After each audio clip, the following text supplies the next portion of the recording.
All right, we are actually live now on YouTube. So, yay! Somebody else tweeted because I have like 7 followers now. So I'm gonna tweet it. All right, yeah, finally we are live on YouTube. All right, good lord! After we've all right, incredible. Okay, so thank God I figured out technology. I've mastered technology now. All right, we got over the hump. All right, 3, 2, 1. Welcome to the One Take Podcast, episode 88. We are joined by Evan and Matt. No, in no particular order. Matt and Evan and Matt from Two Bears, One Pod. To do. That is not the name of that podcast. No, he's been waiting for 2 weeks to make that joke. He's been sitting on it. He's been letting that marinate.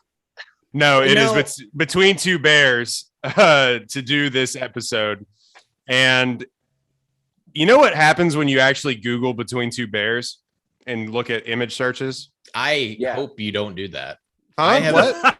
I hope you would do that. I chose the online moniker of Matt is Bear before really understanding what the online connotation was of that in some circles. So it's just tread lightly. That's all. There's nothing. What does Matt is Bear mean in other circles? You've heard of the term a bear, right?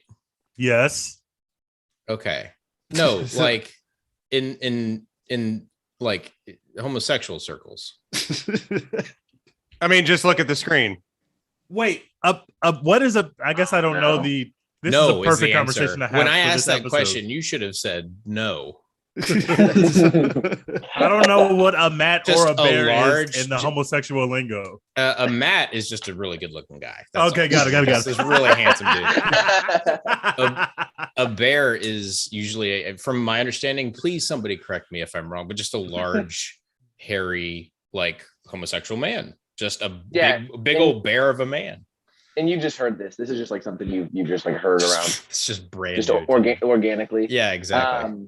I didn't know that because I still have the software on my computer that my life group leader made me download. Covenant Eyes. Yeah, so I went to look it up and I got like 3 text messages from dudes I hadn't seen in years. Just checking up on me. Hey guy, I just want to make sure you're doing okay. The Lord laid something on my heart today. I thought I'd check in. God. I'm glad we have the LGBTQ perspective on this film we're about to talk about, Matt. So welcome to the podcast. We are talking. He's gone already. We are talking about Boogie Nights. That's right, folks. That movie that your mom wouldn't let you watch. It's not about what you think it's about. We're doing Boogie Nights. How's everybody doing? Before we get started, we just got to say that y'all are insane people for voting for us to watch this movie. Mm-hmm. Y'all saved me from having to watch Interstellar. I appreciate the fans of this podcast very much. I am so glad I didn't have to watch Interstellar again. Let's get it.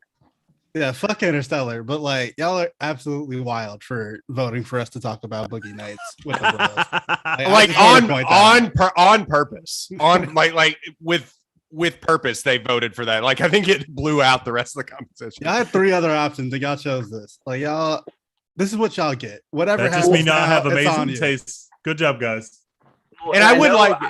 Go ahead, Evan. I was gonna say, like, I know I mentioned, I went into this movie cold, had no idea, couldn't guess anything. But Boogie Nights in my head has kind of been occupying the same space as Saturday Night Fever for the last week. So like, I thought I had like a educated guess about what the deal was. No idea Marky Mark was on the cards for me. I was 73% sure that this was the movie that John Travolta was dancing in. Yes. Same. Yes. I was exactly what I thought. I absolutely thought that was Boogie Nights. I told you in that group message not to watch it around your kids. And so that should have come with another warning. That's too broad of a suggestion. I did follow that advice. Good advice. But he did watch it with his wife, which might be bad of us. Even worse. I Even did worse. watch it with my pregnant hormonal wife, and luckily, wonderful woman, love her a lot. Went a lot smoother than it could have. I'll just put it that way. Oh my god. She also didn't watch like Act 2, which got even. That's when shit gets really bad. That God you bless. turned out that was a good decision for her. Other than that, so we do have Evan and Matt here from Between Two Bears, and we threw this on them last second, like we said. Evan, if you saw the beginning of the podcast, Evan, you are recovering from what I imagine is probably a wicked hangover, and you had to come and watch this movie. Yeah, I just finished. I finished 4 full days in New Orleans. I responded to this message incoherently while on Bourbon Street. I got a message. Matt was like, "Evan, meet Royden. Royden, Evan. Evan, we're doing a pod Sunday. You in?" And I was like, "Hold my hand grenades. I'm in. Like, I need these guys to know that I'm in right now." So I'm at the end of my coming home travel day, and this is how I decided to wind down the weekend. Evan, we talk a lot offline, like not just on podcasts. We're pretty good friends in real life. I think so. I was legitimately worried. Like, I don't get actually worried about people that often. I was legitimately worried, not so much about the alcohol consumption, just about the sugar consumption. And that's how you know. And that's how you know that I'm 36 years old, right? Like, that is how a lot of sugar. Just not built the same, man. I'm glad you're here, buddy. I'm glad you're home. And no, he won New Orleans. Did you not hear? He beat it. Have you heard? That's a dub. Okay. No, all right. So let's do Boogie Nights. Dex, Tej, you wanted to do this movie, you heathen. This is one of the greatest films of all time. All due respect to PTA, this movie is incredible. I will tell y'all why shortly. This is one of my favorite movies of all time. I'm glad y'all watched it. Let's get without further ado, 15 minutes in, let's get right into it. Boogie Nights came out in 1997. It's 2 hours and 35 minutes. If you didn't know, this movie's rated R, by the way. It's 7.9 on IMDb. Back when sex was safe, pleasure was a business, and business was booming. An idealistic porn producer aspires to elevate his craft to an art when he discovers a hot young talent. What a description. Whoever wrote this on IMDb. That's an incredible description. Very bravo. Relatable. Very relatable. Yeah. Has an 85 Metascore. It was written and directed by Paul Thomas Anderson, a young Paul Thomas. He was 26 when he wrote and directed this, by the way. The people he was just horny. Yeah. So he was just horny. That's why this movie exists. The studio execs that were doing this movie, when they showed up to meet him, literally didn't know that they thought he was a child, and they were looking for the person who's supposed to be directing this film that they just gave a budget to, and they walked in and saw a literal teenager, or what looked like one, and they were like, what? I'm directing your porn film. If you told me he was like 14 when he was directed this, I would have believed you without stopping. Like, I just imagine him like in the writer's room, like, okay, guys, hear me out. No real talent in this guy, but like a huge dick, and then debauchery. Like that's like, you know, like when you and your friends were younger, and you'd be like, okay, guys, we're gonna tell a story, and like I'm gonna say a sentence, and then you're gonna say a sentence. And then, like, we'll all go around until we have a story. That's what this movie felt like, start to finish. 1,000%. This movie's one big game of telephone, is what you're saying. Yes, that's exactly what it felt like. All right. This was nominated for 3. It stars Mark Wahlberg, Julianne Moore, Burt Reynolds. Everybody's in this movie. John C. Reilly, Don Cheadle, Heather Graham, William H. Macy, and then why am I forgetting the GOAT? Where is he? Halle Berry shows up for about 15 seconds. What? Dr. Octavius, isn't it? She is Don Cheadle's the girlfriend he's with in the first scene. They argue about the clothes. That's Halle Berry. And then next time you see him, he's with a new girlfriend, which is the woman who comes back. And Philip Seymour Hoffman when just trying to throw 100 miles an hour in this movie. Thomas Jane also going 110. Mm-hmm. Yeah, so he's in this movie, and then so this was nominated for 3 Oscars. Care to venture a guess as to what it was nominated for? Horniest film. Yeah. No, that was the AVNs that came later. A supporting actor and a supporting actress. I knew that one. I don't know the other. Best writing by Paul Thomas Anderson. Oh, okay. Yeah. It didn't win any, just so you know. It Didn't win any of Best them. writing. Category. Interesting. Even being nominated for a film such as this, especially in the 90s, is insanely amazing, because these are not the kind of films that they are running to try to reward with Academy Awards. Oh, no shit. Oh, okay.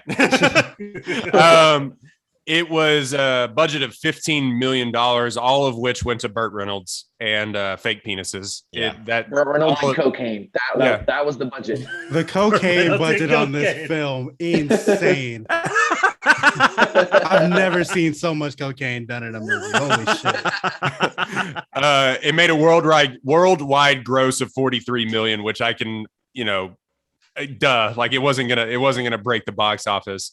Shout out to my uncle who said he was in theaters day one of this movie. So, okay. Your uncle is very horny. We're gonna Yeah, Down bad. He down was the we're river. gonna unpack that offline. I don't know why you have that story about your uncle, but Having met leans so over. many of your uncles, I am very concerned now. It was hey, for those of you who know, it was Tim. He was like I was in there like day one. So Does Tim have a mustache? no. Oh, wow, that's a shocker. It has a 93% on Rotten Tomatoes, 89% audience score. Grounded in strong characters, bold themes, and subtle storytelling, Boogie Nights is a groundbreaking film both for director P.T. Anderson and star Mark Wahlberg, if you want to call him that. Did they say it was grounded in 80? What? No, it absolutely was not grounded. Grounded in Yes, strong it is. characters, bold themes, and subtle storytelling. I feel like the reviews are going to be all over the place. Let's just start with Bear Bigler. Matt is Bear. Go ahead, give it a review and a letter grade. You've done this before. Kick it off. this felt a lot like when you have a pretty good idea for an essay, like an assignment for school, and you have 15% of this essay is going to be kick ass. And then the other part of it is just like, oh shit, it's due tomorrow. Right. But the 15% is like, how do I figure out how I can see Heather Graham's tits? like that was the entire idea going into the movie. It's just wanting to see Heather Graham naked, and it worked. Good job. It was, did you know it was based on a real story? Right. Everybody knew this, right? Yes. Yeah. I found Okay. this out. Yes. Okay, just making sure. For those of you who don't know, it's based on it's a mockumentary, not like this isn't how it actually happened, but I'm sure we'll get into that later. Weird movie. I saw the appeal for some people. I will give it a C+. I laughed at times. I did not cry. I was not engaged at all points in time. But John C. Reilly, was this the origination of the Magic Man from Talladega Nights? It was definitely the origination of John C. Reilly being the best sidekick in movie history. Mhm. Yes. Yeah, that's probably true. so. Probably so. Yeah. But yeah, I think a C+. Okay. Evan, give it a review however long you want and a letter grade, A through F. Incredible. I want to lead with, I wouldn't call myself a movie buff by any stretch of the imagination. I think the four of you are probably a lot better than me at seeing a movie and understanding what you're supposed to feel. So I was just like, the whole time I was watching this movie, I just was saying like, what the fuck is going on? What's the big idea? I didn't follow it. The ending of it, like the last 10 minutes kind of left me with some warm fuzzies. So I'll probably tell people it was fine. But up until then, I was like, why in the fuck are we doing this? What's up? Don Cheadle is just in a donut shop and everyone's dead now. And he just takes the money and there's no loophole getting closed there. Yeah, it was all over the place, man. And I sent Matt a long form, I was kind of texting Matt throughout the whole movie, just quick thoughts. And I don't know if this is like appropriate or if you guys are gonna be like, oh yeah, good idea, or if y'all are gonna be like, no, maybe we'll cut that out. But they spent the whole time talking about Marky Mark having like the Ibaka hammer. That was the illusion. The whole movie turns out it was just a dick. It was and dick. You know, I don't have a Rolodex of dicks in my room or anything, but I would imagine this is like the mean of all the dicks. It's just a dick. You told me it was in your Palm Pilot, and you can't charge it anymore. This is actually really on point. It's scary that you say that. They tried to use, because he's supposed to have a 13-inch dick, I think it is. They got a 13-inch prosthetic, and it was like literally too big. They literally could not use it in the film. It was too big. Like he could not walk around with it. He could not like do acting with it. So they literally sized it down because he could not manage a 13-inch dick. That actually what is it about horror? It's about what you don't show on camera, Paul. Well, you know, the original title for this movie was White Man Can't Hump. Oh, get the fuck out of They here. scaled the dick down. They had to change it. Boo. Get out of here. I hate this guy. How much was Mark Wahlberg like? Can we go a little bit bigger? Can we just we can go? We can Can go. we please just? I think it should be That's the best you 17. can do. I think it should be. Apparently, he stole one of the fake dicks from the set.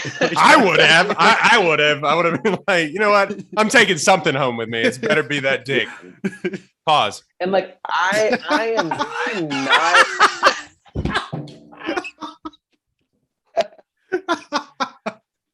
I'm not upset that I watched this movie. I am upset that I formed an opinion on Mark Wahlberg's dick tonight. You know, I had been happy my whole life just to not ever have any brain space allocated to Wahlberg's dick. But like 7 minutes in the movie, I was like, okay, I'm going to see Mark Wahlberg's dick. I'm going to see Mark Wahlberg's dick tonight. I don't know when. I don't know why. I'm going to see his dick. And then, Man, this I'm talking to the world about Mark Wahlberg's dick. I didn't want this. Man, they had us watching a movie where I had to say out loud to myself when he's dancing in front of the mirror, doing the karate moves in front of the mirror with little red undies on. I was like, this motherfucker has no bulge. What is going on here? They ain't even no. Disappointed by Marky Mark's dick. Not how I wanted to end my day. He even acts like he has a little dick. I said that out loud to myself too. There's a point in this movie where you're like, when am I going to see this fucking thing? Like, when is No, that point. there is a point. A point. In it, no, there is. No, I never There got is to that point. there. I did. There's a point in this movie. There's a point in this movie where they just keep talking about it. And I'm like, okay, what are we doing here? What are we doing here? And they just keep prove it. Show me. And that was, Grab his dick and twist it. grab his dick and twist. Oh my God, Dad. Wait, You know, wait, I, Evan, what was your grade? Oh, B+. You know, that's my final grade. I know I spat that out quick, and it doesn't really line up with what I was saying earlier, but that's my official vote. That's how we do reviews here. Just all B+. B+. Just shit on it. A+.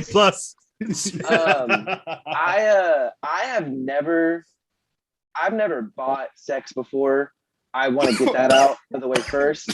Yeah, we are getting canceled on this podcast, ladies and gentlemen. We are all going to be canceled. We do got to But talk about the prices here because there's no fucking way. I'm sorry. The prices, yes, but more importantly to me, I had no idea there was such a market where people just ask you to crank down, like getting Crank paid down? to jerk off. Hold on. That's the best job in the world. Down? Y'all, this is already the greatest episode in One Take podcast history. Congratulations. This is incredible. Crank down? I've never heard the phrase crank down Matt, before. I've never heard that phrase in my life. I'm gonna be taking notes on things I got to talk to you about later. We can talk strategy later. But what I'm saying is, if you have decided to purchase sex and that's like the menu item you go for, like that, you gotta What was it? reevaluate. What was That's it? Five Every to show, good 10 establishment- to. I think Every good 5 to establishment see has a it. value Is, menu. I You think have to have 5 a to see value it is menu. perfectly acceptable. I think Yeah. 5 to see it is totally fine. That makes sense. Five to see Yeah, it's fine. I think Yes, that's fine. 5 to see it's great. What No I didn't issues there. like is the man that ended up kicking the shit out of Marky Mark was like he was bartering with him when he was talking about showing All him- I got's 10. Yeah, he was like, what do you want? He's like, well, I guess I'll do it for 20. He's like, well, sorry. This is I this should- is I the should've worst told you farmers this. market I've ever been to. It's like, bro, you're taking this money right back. Why do you care? I'm not gonna get got, is what that guy said. Too much. Man. Too much. No, but that is funny that you mentioned that, because I just kept thinking you said the prices thing, Dex. Them's is $1977.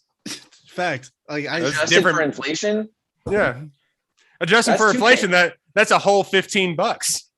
$10 just to watch some dude sit in the passenger seat of your car and beat his dick. There's no way. Like, no, I'm not. No. Was there a real market for that? I don't know if any of you are well cultured in, like, you know. I'm sure there was a menus. real market for every sexual kind of thing you could think of. I'm sure there was a market for it at some point.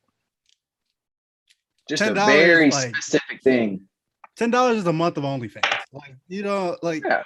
just watching one dude just beat a dick in your car. Yeah, one but you time have to for also $10. we have much more access to like pornography and sex stuff than people at this in the 70s did. Like, it's much easier for us to find porn.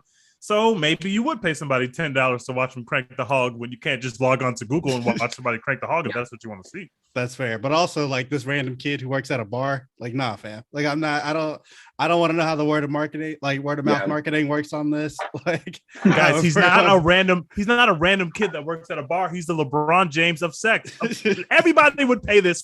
This is prime time right here. Are you saying that you would pay that to see LeBron James? Is that what you're saying? I would not to crank his dick, but to play basketball. Hell yes. What's your price? What's your price for cranking his dick, though? I don't want to see LeBron James crank his dick. No disrespect to LeBron James, but I don't. That's not something I want. LeBron James, I'm sure you have a wonderful dick, but I gotta make so many cuts on this podcast. No, you don't. Leave it in. Leave it all in. Pause. like Julianne Moore. Just leave it all. Oh, In 1977, if you paid $10 to see somebody crank down in your car, then that would be equal to $45.27 in 2021. Does that make you feel better about it, Dex? Is that a better price? Honestly, yeah. It's like such a niche hobby. It's like a rarity. Hobby? No, you can't just call this shit a hobby, bro. You can stretch that into at least 3 or 4 nights of dinner if you do it. Please right. don't Like, say that's stretch. not a small amount of money. we're going to Chili's. We're getting the 2 for $20. We're going 2 nights in a row. That's HelloFresh for a week, and those portions like aren't small. That's a week and a half of meals. Moving on, Amazing. Dex. Give this your review. Good Lord. Oh man, yeah. I went into this movie blind, knew nothing about this shit. I was expecting like Disco Stomp the Yard or some shit. Like I was not. I was not ready. Disco Stomp the Yard. I thought there would be way more boogie in Boogie Nights than there was. Let me tell you. Oh, there was a lot of boogieing in Boogie Nights. Trust me. A lot of booger sugar in Boogie Nights. But, yeah, man. The movie, it's well made, but I don't understand why it was made.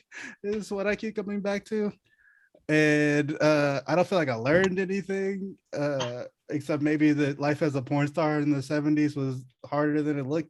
I don't know. It's fine. It's cool. There's so many people in this movie who are famous now that it's like very strange, and I'm not gonna be able to think about anything else now when I see them other than like them having been in this movie. I mean, it's cool. It's good. It's better than Interstellar. I'll give it a B+. It is so strange. Better than Interstellar. I mean, those things aren't even close to Interstellar is an F-. So Oh, get the fuck out of here. it's an easy comparison. It is crazy that you have, I mean, this kind of rejuvenated Burt Reynolds for a minute, I feel like. And of course, he was super famous for forever. But it is crazy that you just have people that went on to be huge movie stars, and nobody in Hollywood looked back and were like, "Hey, remember that film you did?" That's because everybody in Hollywood loves this movie. Thanks. Yeah, I don't know. I'm gonna watch the next Marvel movie and just be Look at the Rotten "That's Tomatoes. Don Look at Cheadle the audience from Boogie score. Nights." Everybody loves this movie. So Is there like the thing about that is LeBron James is 6 feet 9 inches tall, and his wingspan is 7 feet. So Oh, God. technically, it probably is a crank down. That's all. I did the Pythagorean theorem here, and it's what I'm probably saying. a crank down. So Evan, I agree. I'm sorry. It's like a tall person's hobby, I guess, is what I've learned about this phrase. Oh my god. Matt thought it was just cranking normally. I think that's what he thought it was. Oh, we're not gonna make it. Tej, review. You wanted to do this movie. You This movie is an A. This is one of my favorite movies of all time, and I cannot believe a podcast with this many white people have so many people who've never seen this film. But this film is incredible. The broader themes of this film, which really resonate with me every time, are one, I love the core is rotten movie where you as a viewer can see that something ain't right here, but the people in the movie can't see it. But obviously you're seeing the red flags very early on. In the first 20 minutes of this film, somebody ODs at a party and literally they're just like, take her out back. And the party's just like, Jesus Christ. They're just so fed up with it. These people are so ambitious. And what makes the Mark Wahlberg character work, Mark Wahlberg cannot act. He's a shitty actor. He's a worse human. But the reason why this performance works is because, one, this is Mark Wahlberg before he becomes famous. So he's just like an underwear model. Literally, that's how he was cast. He was a Calvin Klein underwear model. And PTA saw him and said, I want this guy to be the lead character in my film. Let's teach him how to act. That's what happened. And you can see because he can't really act. But he's also acting like somebody who's learning how to act in the movie. So it kind of works. The reason why the performance works so much is because it's not just that he's the LeBron James of sex. He has the quote unquote talent, which is personified by the 13-inch dick, but he has some kind of talent. But what he really wants is to be special and to be the best of something. And that kind of drives him. And he doesn't really know what his talent is. When you first meet the character, he knows that he's good at sex, obviously, because he's been having sex. He knows that his dick is big, but he doesn't know what his talent is. He doesn't realize that this thing that he has could be manifested to let him live as a quote unquote celebrity. I just love that. There's just something so cool about seeing these people who are so ambitious. This guy wants to make a porn movie that you can watch in theaters with your kids or something that's like Lord of the Rings, but with porn in it. You misunderstood that. I think there was a miscommunication there. He wants to make an epic, a Lord of the Rings movie about porn. You can't. He's so aspirational. No porn. Nobody has ever made a porn movie that people are just like, man, the acting chops are just that's not why people watch porn. That was never. The dream is dead. The thing was rotten from the beginning. He wants to make. There's one about porn pirates. on film. I'm gonna send you. Hold up. I'm gonna send you this one about pirates real quick. We're making porn on film because we have to make porn on film. But now it's going to be much more commercially successful to make porn on cassettes. And at first he doesn't want to make porn on cassettes, but he ends up creating Bang Bus, which is the craziest thing ever. This movie is. I've never seen a movie that's so good at letting you know what it's like to be in a space. When you first enter this movie and you're at all these parties and they're just kind of jumping around from different conversations to different conversations of people that are at the same party, the way that he's able to elicit in his first film what it feels like to be at a party is insane to me. The directorial chops of just being able to make me feel like I'm in the valley, everything's a bit grimy and kind of dirty, and these people are celebrities, but they're celebrities in a small globe of filth that nobody else really knows or cares about these people. I'll agree with you on that one. The initial party scene was really, really well done. You know what? You changed my mind on that. I agree. That was good. I'm glad. And obviously this movie is insane. It's really weird to have Burt Reynolds, one of the most famous men to ever exist, literally profile a dude's dick and just hey, I bet you got something amazing behind those pants. Bro, it's just it's so from jarring across to see. the room. From across the room, he's like, I got it. He's a striker. He's a real striker out there. Before I started recording, I said he was like a scout in Puerto Rico for baseball. He's like, like a radar gun on dicks as they walk by. He was Show him the curve. Show him the curve. Now that's a fucking movie reference. That's a fucking movie reference. That's A+ material, Matt. A+. He's in a room and he's able to just sense the presence of somebody's very large penis in the room.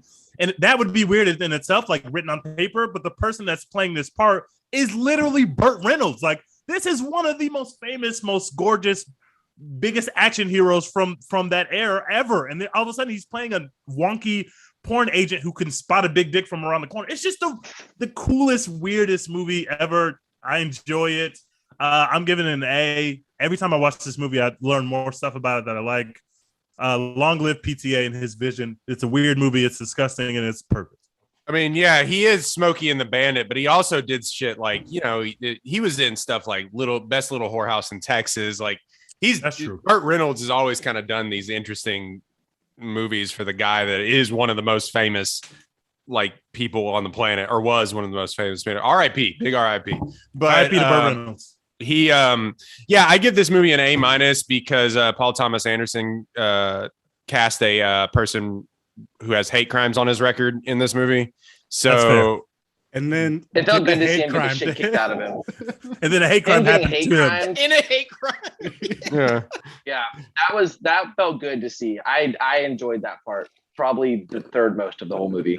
Yeah, just scroll down on Wikipedia. You'll find that pretty quick on Marky Mark's Wikipedia. But it's okay. He Started apologized, early right? life. It's the first thing he Marky did. Mark So he was is born- the horrible, horrible person. He was born, and then the next paragraph is literally, let's go over a list of hate crimes and racism. That's Mark Wahlberg for you. If there's ever a hyperlink to your crimes, like you have fucked up real bad. Like if there is ever a permalink that leads to really shitty things you did, you gotta see where you get wrong. And he has hundreds of millions of dollars. Since we're on the topic of Wikipedia right now, I want to go over the real life story just real quick, if you don't mind. This is a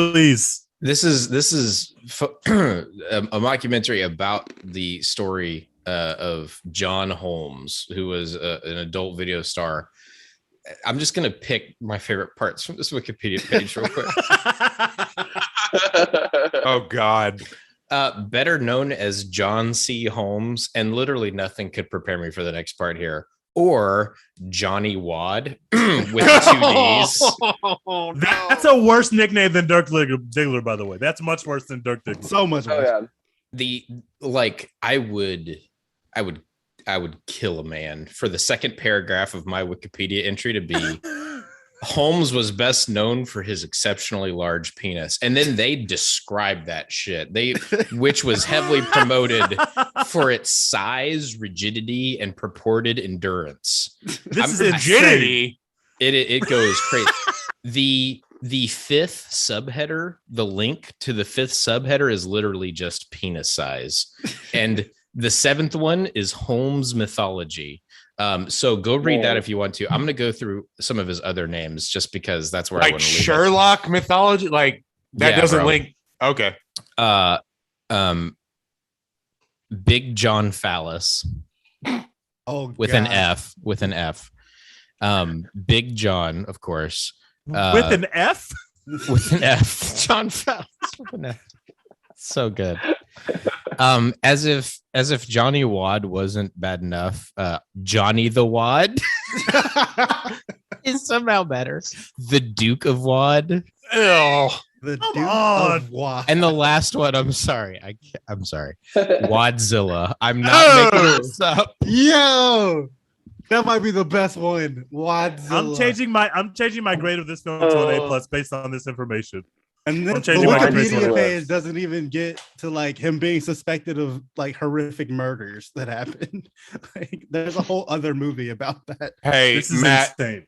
Matt, change your header on Twitter to Wadzilla. I don't think I'll be doing that. I do not think I'll be doing that. Do it. Anyway, I just wanted to make sure that was out there. Okay, awesome. This film, if I can give my holy shit, my head is spinning. This film is so weird, man. I don't know when I saw this, but somebody when I took film, they were like, you have to watch this movie. Why? Like, why do I? Yeah, like film. Hey, can I watch it with you? Can I pay you $5 to let me watch it? It's weird. They wouldn't leave my dorm room. It was crazy. But, it was my RA. He was only there for 1 semester. Yeah, it was crazy. I think we did watch the portion of this where they're at the New Year's Eve party, and Little Bill kills himself, which we got to talk about. And Nina Hartley, by the way. Yes. The most predictable choice anyone has ever made. Yeah. And we Evan watched was that. live tweeting the movie, and Evan was like, "Now this guy's got to commit some acts of violence." And he was like 45 minutes early, like, "Oh wow, this is getting crazy." At the first cut, I was like, yeah, there has to be gunplay. That's the only way this ends here. So we watched that in film school, like at Baylor. The film professor was like, "Yeah, this is fine." And so yeah, we watched that. But from then on, it really is. You kind of go back and you know that Paul Thomas Anderson's 26, and all these people are before they get mega famous. Like William H. Macy had done Fargo before this already. So he's taking this bit role because this guy has talent. Burt Reynolds. And then Marky Mark, like, say what you will, but like he serves a purpose in this movie. I'm still trying to figure out what it is, but like, it was supposed to be Leo. Would this film be better with Leo? Probably, but like, I don't know.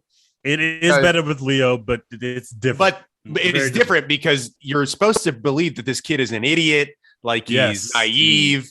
He's just, he believes that he's going to do all this stuff. You could see why this dumbass would get addicted to cocaine and everything and get caught up in these nefarious situations because he's an idiot. It makes the movie better that the person playing that character is actually a bad person that we know is a bad person. Like we know Mark Wahlberg is a piece of shit. It makes it so much easier to watch the movie because this guy is about to have some pretty horrendous things happen to him, but also he's just going to be horrible to people. And for me anyway, it makes it so easy. The only two Mark Wahlberg performances I've ever liked in my entire life are this movie and Fear. And in both of them, he plays the absolute worst people that you can imagine. Yeah. And you don't really think about the fact that, this guy's a piece of shit actor who is worth millions because we let him keep making movies. It's like, I just think about the fact that he's playing these people well because he is inherently a bad person. There was a moment where there is like, is Marky Mark, the fact that he became this huge action star guy is really crazy because he was doing this and Fear and looking up with like really, really renowned directors and stuff. And then he's just like, I'm going to do 18 Transformers movies. Fuck y'all. Like, whatever, make movies about Boston. Yeah.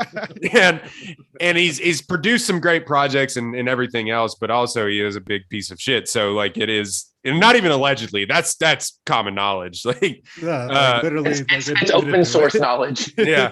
So we can't talk about the fact that like the old heads back in the day, y'all are just awful people for just letting Mark Wahlberg happen.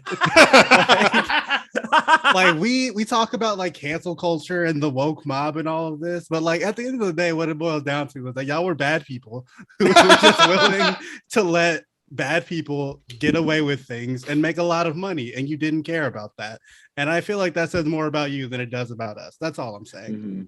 I will second that, and we will continue on with my review.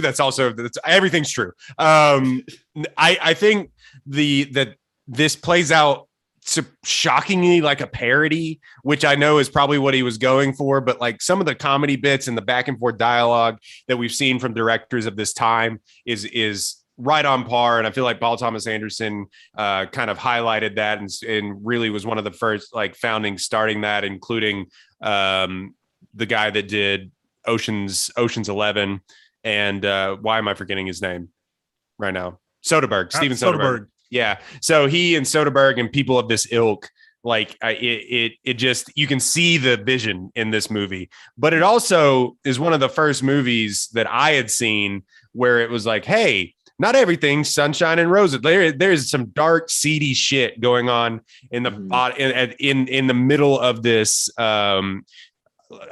comedy porn snuff film riot. Like it's just like, yeah.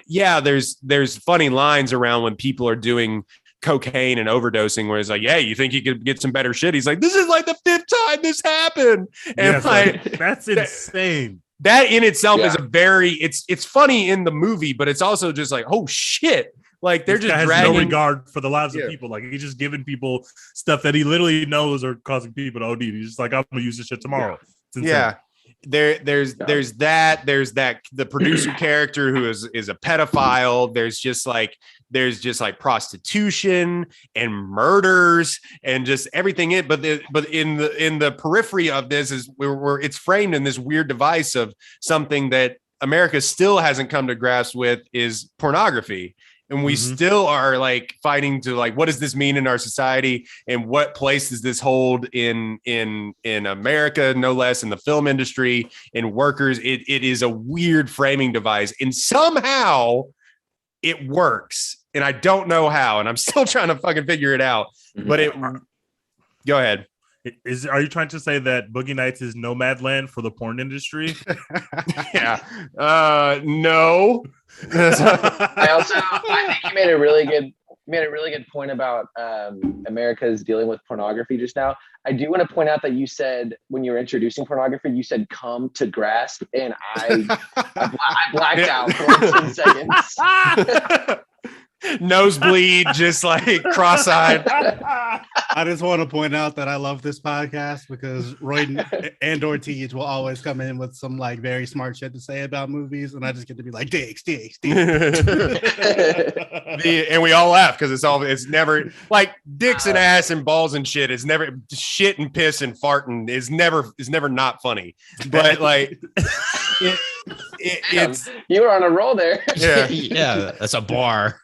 Yeah, I shitted and farted and came, and that's what this movie was. Put that over like the Shook Ones beat, and you might be cooking with something. In 1981, paying $10 to see somebody crank it in your car would be $30.18 in 2021. So just letting you know, that's a great price to charge. Terrible price to pay. Yeah, exactly.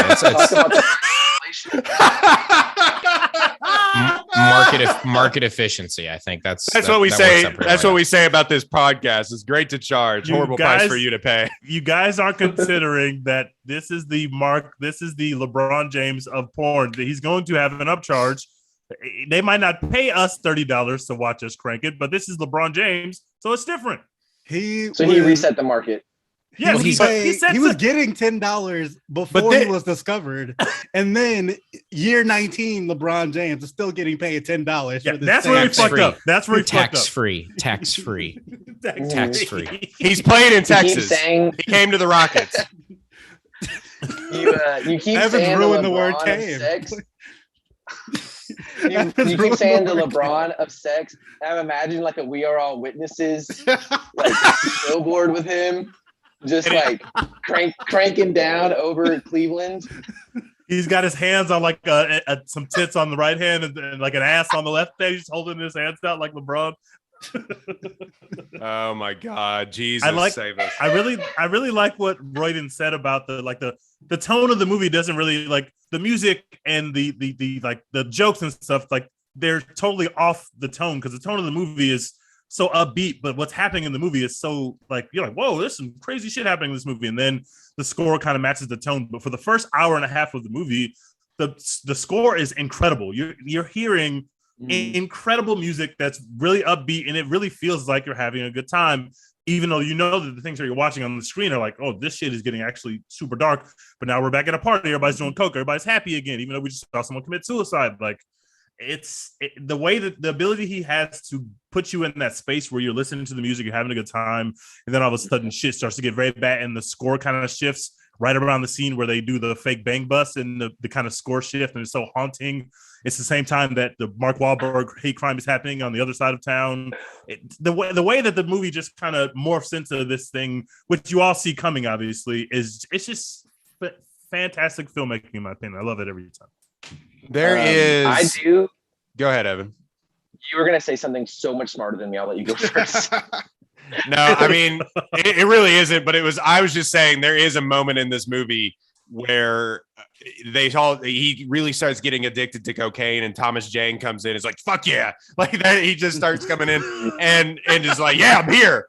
But then you look and you're like, when you're streaming this, you're like, all right, it should be wrapping up pretty soon. There's an hour left in this movie. Yeah, I was going to talk about that. I was like, we have so much more time. Yeah, and that's when stuff starts going really off the rails for about. And you think it's kind of when you go back and watch this movie, y'all have all seen this for the first time. But when you're going back and watching this movie for like second, third, fourth time, you're sitting there and you're like, okay, I remember when shit starts going off the rails. but you don't realize that it goes off the rails for 45 minutes. Yes. It is so long. Yeah. That how weird this movie is. Go ahead, Evan. Yeah. So I don't really know how much authority I have to ask y'all to respond to a question I have, but I would love for you to weigh in on this. Has anyone in any movie ever had a bigger change of fates than the jabroni they brought in for the fake bang bus? Like, he was about to get like free pussy from his high school crush, and then he gets the shit kicked out of him. Yeah, I've never seen it go that badly that quickly before. Like an all-time fumbled bag in cinema history. And he gets kicked in the face with like roller skates. Like, this man is like, done. It's when over. When I first saw the movie, I thought that he died. Like, I thought that kick was like, oh, he's dead. Like, he is gone. Caitlin just nonchalantly goes, "Oh, they're gonna kill him." I was like, "What?" It sure looked like she was gonna kill him. I thought that was gonna be like her thing, and she goes to jail for murder now. Do you know how heavy a roller skate was in 1970? Or like, no shit, you could literally kill someone by kicking. You kept those in a bowling ball bag. Those things were. One thing I do love about the fake bang bus scene is that I feel like Burt Reynolds is very like even kill the whole movie. He kind of raises his voice when Marky Mark is acting a fool at the pool. But the one thing that like set him off, and I'm assuming more than any other thing in the world, is him saying that your old pornos were better. Yes. Like, you're past your prime in the porn film, buddy. Yeah. That's what he tees off on this stranger. This woman who's like a daughter to him is being blatantly disrespected, and he's just like keeping it cool. And then they're like, by the way, your films are trash. And then that's what sets him off. Like, hey, you can disrespect her all you want. Do not say my past said it was gold, damn it. No, I want to talk about Burt Reynolds' character for a minute here, because it's basically like he is the porn guru shepherd. Like, he's just this guy, and we talked about it. Like, he's a John Calipari of porn. Yeah. He's a great recruiter. Can't he sees them in high school, brings them in for the 1 year. If we can please stop bringing this back to basketball, because the only thing I can think of is the We Are Witnesses and what color the Crankman 12s would be. Like, that's Crankman 12s. Off-white. Oh, all right.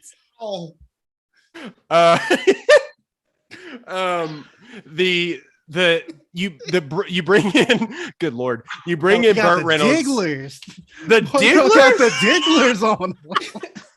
The Diggler 13s? Yeah. Hey, you're stuck on the Roller Girl 12s. My guy got the Digglers on. The off-white Diggler collab, yeah. Cream colored. Starburys. What do y'all think? You remember the scene where Dirk and his flunky are like, they're making music? They think they're gonna make it in the rock industry. It's great. Do you think that the real life song "Good Vibrations" by Marky Mark is a better or worse song than the song that they create in the studio in this film? I mean, better. Good Vibrations. I don't know. Is great. I don't care.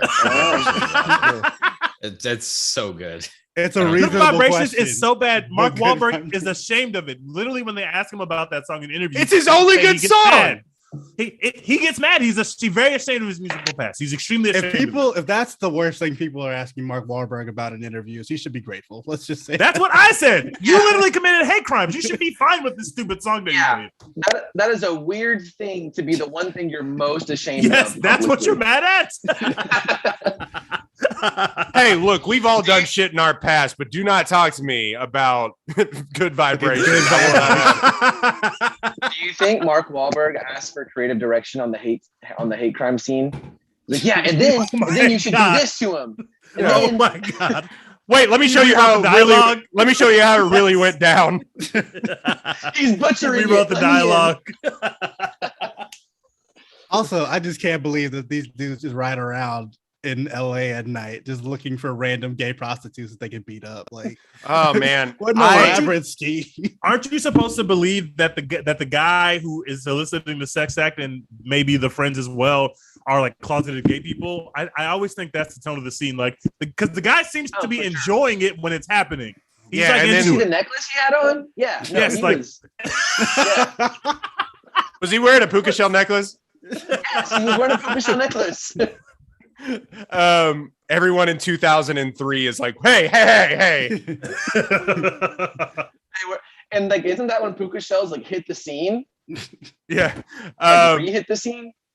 The thing with that scene is I've always hated this in film, and it just is a weird. But when somebody is like doing something like when there is a gay scene happening, and he goes, okay, big F word, like just throws out the F word. He's like, wait, weren't you just in here with me?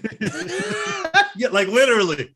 I hate that. Sat here and watched me beat he my was dick. coaching him through it. He was like the John Calipari. He was coaching him through it. He was like the Coach K. He was in there.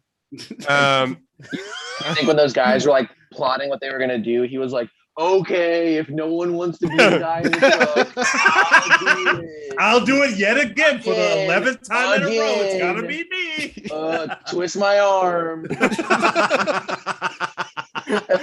Oh my God. All right, just to get back to the movie, we're around the movie, but wait, you want to talk about the Burt Reynolds performance? You want yes, to talk about that I do want to talk. I mean, because like we said, he was a mega star, and this may have rejuvenated. This is late '90s, like I don't know when the last time he had a hit was. Yep. But let's see if we go just back through. Hunt for Red Cocktober. No. Oh no. Okay, moving on. That was actually really good. He hadn't really had a hit. I mean, he was in a movie that he's known for called Striptease, which makes sense before this movie, but he hadn't really had a huge hit before coming in and doing this movie. And he was nominated for an Oscar and everything, but we're made to think that this guy's like this father figure to all these people. But that what makes the movie brilliant is that he's a piece of shit.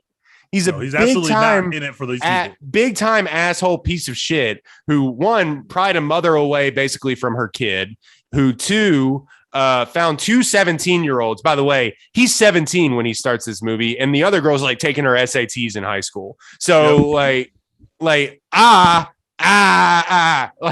it's just red flags all over this thing. He was working with someone who was a pedophile the whole time. Yes, but he's the redeeming character in this. It is such a crazy thing that Paul Thomas Anderson and Burt Reynolds, just because of who he is, the aura of Burt Reynolds, is that you're able to be like, you're able to forgive all of this shit. Yeah. It's crazy. Are you though? Are you know?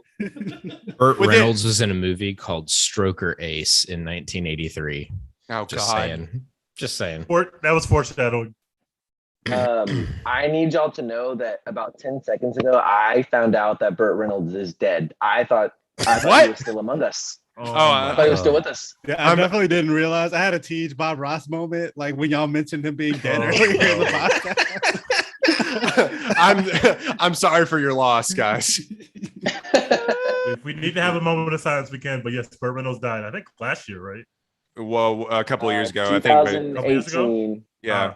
Damn, time is fucking. Y'all want to know how? You don't have to answer that. I won't tell you if you don't want to know, but I have it.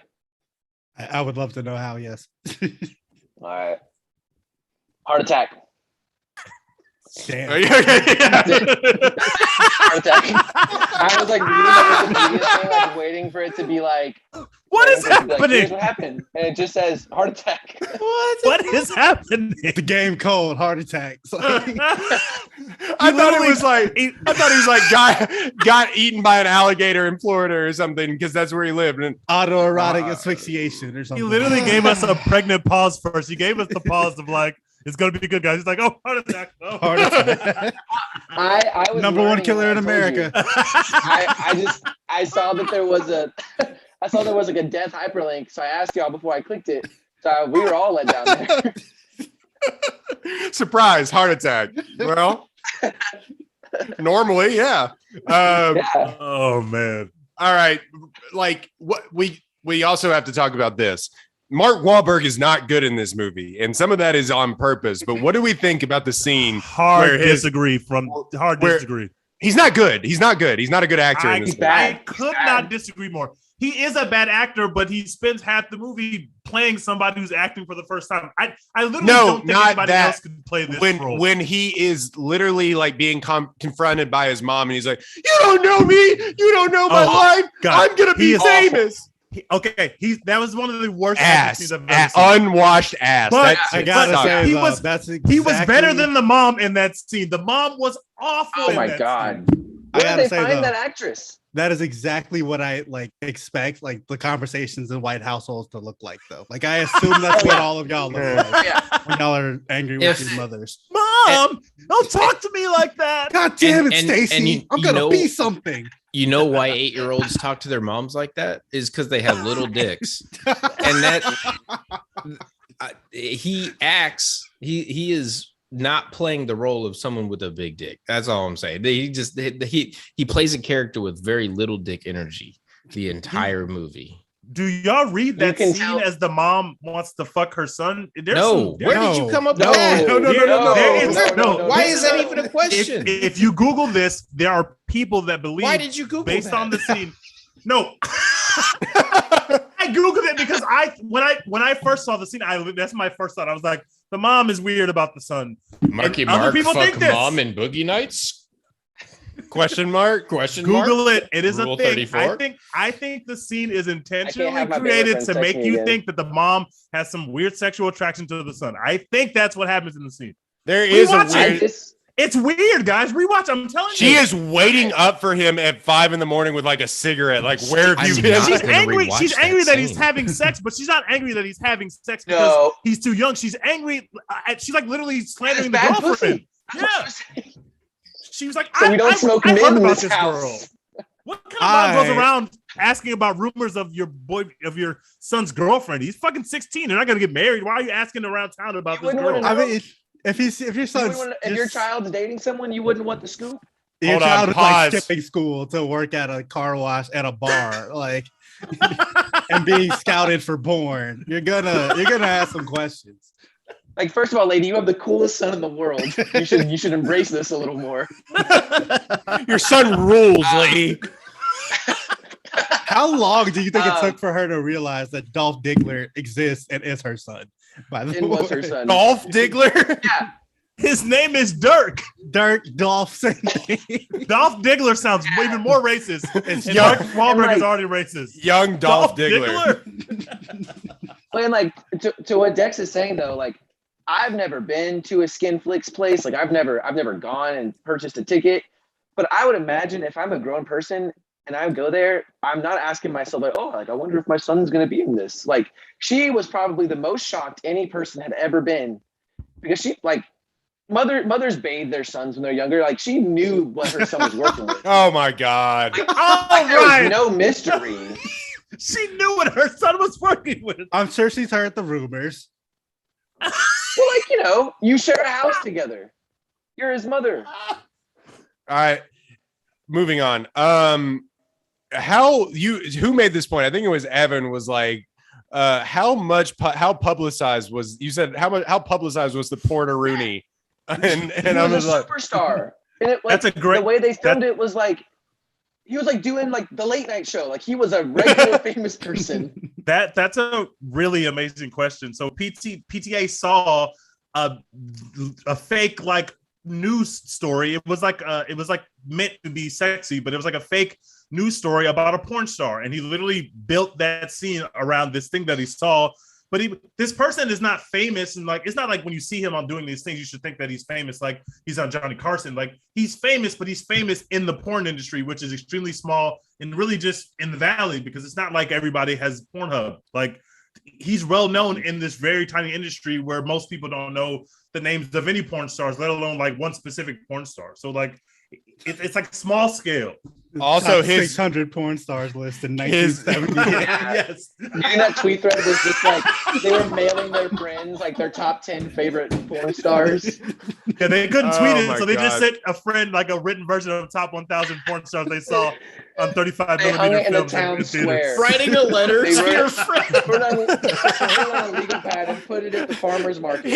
He nailed it to a door like the theses. Like he was just like It is written in bathroom stalls like across LA, and like you just have to piece it together. I think we Like, should all right, acknowledge number that one says Dirk Diggler. I don't know what number 3 says. Like what? Dirk We're gonna have to Diggler find was this in another stall.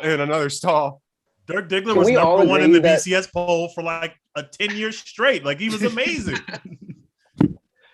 I hope y'all agree with me. I don't know if you will. I feel like Marky Mark and John C. Reilly had like the most sexual chemistry of Yes. any two actors talking to each other in the whole movie. I'll I thought agree they were with gonna fuck for sure. That I first scene when honestly they met, thought I was that like, too. oh yeah, I was like John C. Reilly, they're gonna fuck for sure. The interplay between them when they're like, how much do you bitch? It's a very funny scene. He's like, It's how much so do you bitch? funny. And he turns on the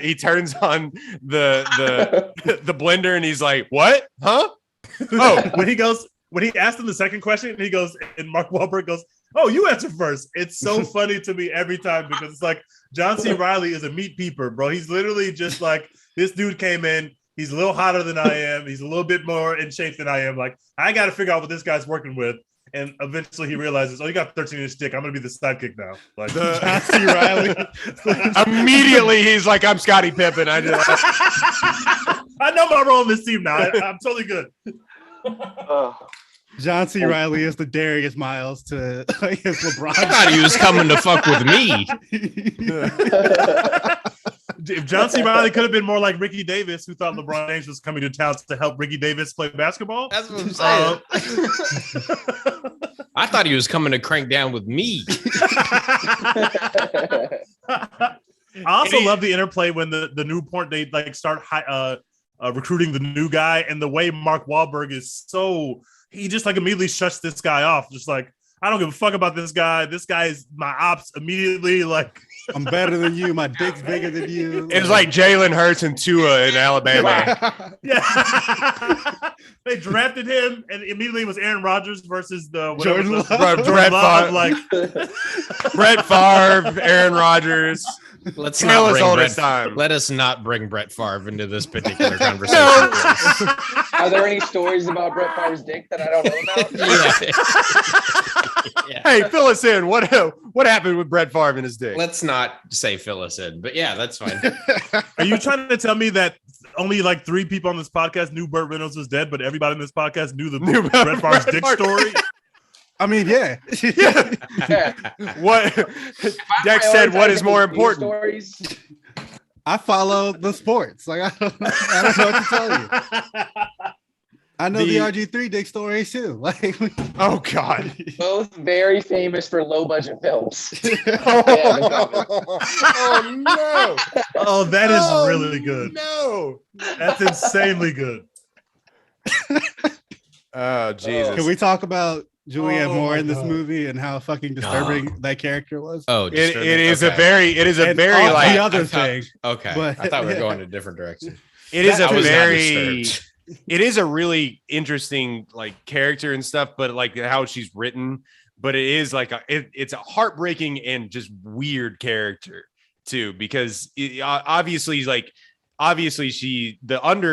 I said, the entire film like tone of this movie is that there is a underbelly around this we're kind of weirded out by porn sort of thing, but the underbelly is that oh shit, she has a terrible complex about losing her child, and like she tries to like treat all of these people that she's actively having sex with like These children that she Yeah. groomed to have sex Yes, with. groom them, Yeah. It's her actual children.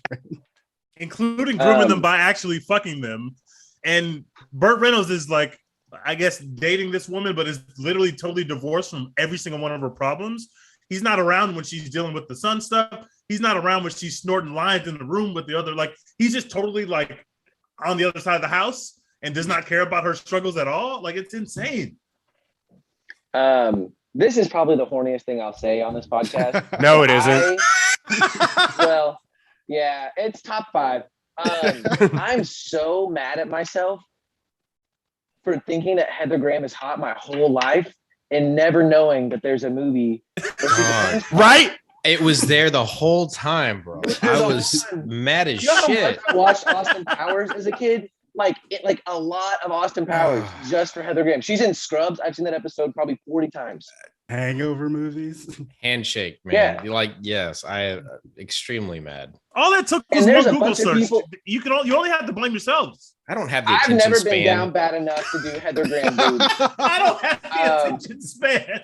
But I'm also mad. There's a lot of people in my life who have known about this movie and known that you see Heather Graham's boobs in them. If no one has ever just been like, hey, you ever see that movie with Heather Graham in it? No one's ever. Not in high school, not never. Yeah. I'm I amazed was that on I a soccer just team in high school. You know how fucked up that locker room is? No one ever mentioned Heather Graham once. nobody Not ever mentioned one. Heather Graham boobs. I'm just amazed that I knew nothing about this fucking movie. Like I knew Yeah. there was a movie called Boogie Nights. No clue what went on. That's I- even weirder. Not knowing anything about it and going in blind is a wild thing because I knew about this movie. When I watched it, I Literally knew it was nothing. about porn. I didn't have that same experience. I knew it was about porn. legitimately idea. thought this I was thought- just like boogieing at night. Like we were just all Yeah. having a good time, just going to disco. When y'all like announced that this was the one you were doing, and a bunch of people were like, "Oh, can't wait to see this!" Like, "Oh, this will be so funny." I thought there was like one raunchy sex scene, maybe, and it was just like an otherwise standard good movie. I felt like I was high the whole time. Like nothing made sense scene to scene. Like Don Cheadle has blood all over him because 3 of the most accurate bullets in Succession have gone off in a row. Yeah, I had and then no there idea was what like to a random like I don't know what's the Boondock. There was like a random Boondock Saints scene right in the middle of the. It's just like This dude is just throwing firecrackers in this house for 20 minutes. That Like scene, you can tell that a 26-year-old made this. Like Yeah, there's a couple things where it's like, okay, you got to be 26 to throw Yeah. that in there. like I was what so you fucking see. stressed. You see Tarantino's early films too, and you're like, okay, yeah, like a 28-year-old, like he was just like, I'm gonna make fucking cinema, and he was just like, that was Paul Thomas Anderson. I'm gonna make a fucking movie, and he was just like, Yeah. and he's It just makes like, me- what's in a movie? Cocaine's in a movie. What's in a movie? Guns are in movies, and it's just like, This movie came out what 97, yeah. and that scene. It's like he watched Scarface 1,000 times, and he was just like, you know what? That scene always reminds me of The Big Lebowski, and which also takes place in the valley, so they like look similar. That scene always reminds me of The Big Lebowski when he's like sitting in the inside with the kid who they think has the briefcase, and then they start like beating up the neighbor's car outside. That street looks exactly the same. Like it looks. Mhm. These films came out like a year apart. Like it's weird that there Yeah. are 2 movies that have like the same scenery that came out a year apart. That stress Yeah. in that scene though, Dex, you're absolutely right. Where they go in there and he's like, "Hey, anybody ever been at a party you don't want to be at? Well, do that times 80,000." it was an I think you should leave skit. It was just It like was. yeah. It actually doesn't make sense. There's like a beat in the movie where Mark Wahlberg realizes this is going very badly, and they like the camera hangs on They him. hang But, on like, him, yeah. But they don't like he doesn't like get up to leave. I never understand that. Like you should have left 10 minutes ago, but there have been a lot of signs that you should get the fuck out of this house right now. I took mental note of that particular shot as well. I couldn't tell if it was something in the song that was playing at that time that you were supposed to reflect. I don't know what you were supposed to focus on or reflect on at that point in time, but I made a mental note of that. That was weird. Having the entire scene where you're supposed to be like really on edge the entire time, just underscored by Motorhead. It's just like, holy shit. And then Jesse's girl. Yeah. It's And he's like clearly getting the lyrics wrong. And he's like talking Yeah. to himself through the Yes. lyrics. like, yeah, this is great. Do you think If one I'm, or if I'm both Mark partners? Wahlberg, go ahead. I think this is another case where you're going to say something much more insightful than me. I'm gonna lean on Absolutely you on this not. one. All I'm going to say is that if I'm Mark Wahlberg in that situation, I fucking drove here. I'm leaving. Like I'm not. I'm gone. I'm gone. Like, Oh I'm yeah, not yeah. debating That this was with you. more. You did better than I was going to do. Do you think having one or both partners wearing rollerblades during sex is a net win or a net loss? Both net Bro. loss, one net win. Okay, so when they were like first hooking up or whatever, and she goes down on him, that I was really impressed by. But when they go to the couch and she still has the rollerblades on, and she puts on a song about wearing roller skates. I was like, no, I'm out of here. I was craving some Sonic tater tots so bad, bro. I was like, I wanted Sonic so bad. I was just like, oh yeah. No, roller skates are apparently a thing for me. I didn't realize that. I learned something about myself tonight. That was good. But I would assume that like you take them off, like during. Hell nah, bro. But I mean, hey, get it how you live. Your mic's off, Teach. The thing with that and him sitting there like smoking a cigarette and watching them, I'm like, oh, ew. Like icky. Like imagine you're hitting it so good she rolls out the room. Like, think about that shit. I mean, like, sign me up for that. Sign me up for that. Oh my God. I don't know, man. I think that I don't even know where to divide this into acts, but can we also talk about the GOAT performance? Although Evan was going to get us canceled. Can we talk about what's his name? R.I.P. to Philip Seymour Hoffman. Yeah. Yes. No, Philip Seymour Can I- Hoffman. Oh God, that was Can the I most. go first? Ugh. Yeah, please sure. Whatever. Why was he included? What did he bring to the story? There was nothing he did. He showed up and he held a camera and he tried to kiss him, and then he stood. There was no other. Did I miss something? You have to see how irresistible the LeBron. If you hang out with the LeBron James of sex all the time, you might just want some sex from the LeBron James of sex. So somebody's gonna make a play for him. Could have been John C. Reilly. Should have been. It could have been John C. Reilly. Yeah, actually. But I was very nervous when he was. Sorry, what were you gonna say? no, it's just an early adoption of Philip Seymour Hoffman and P.T. Anderson movies, like From Here Until Eternity.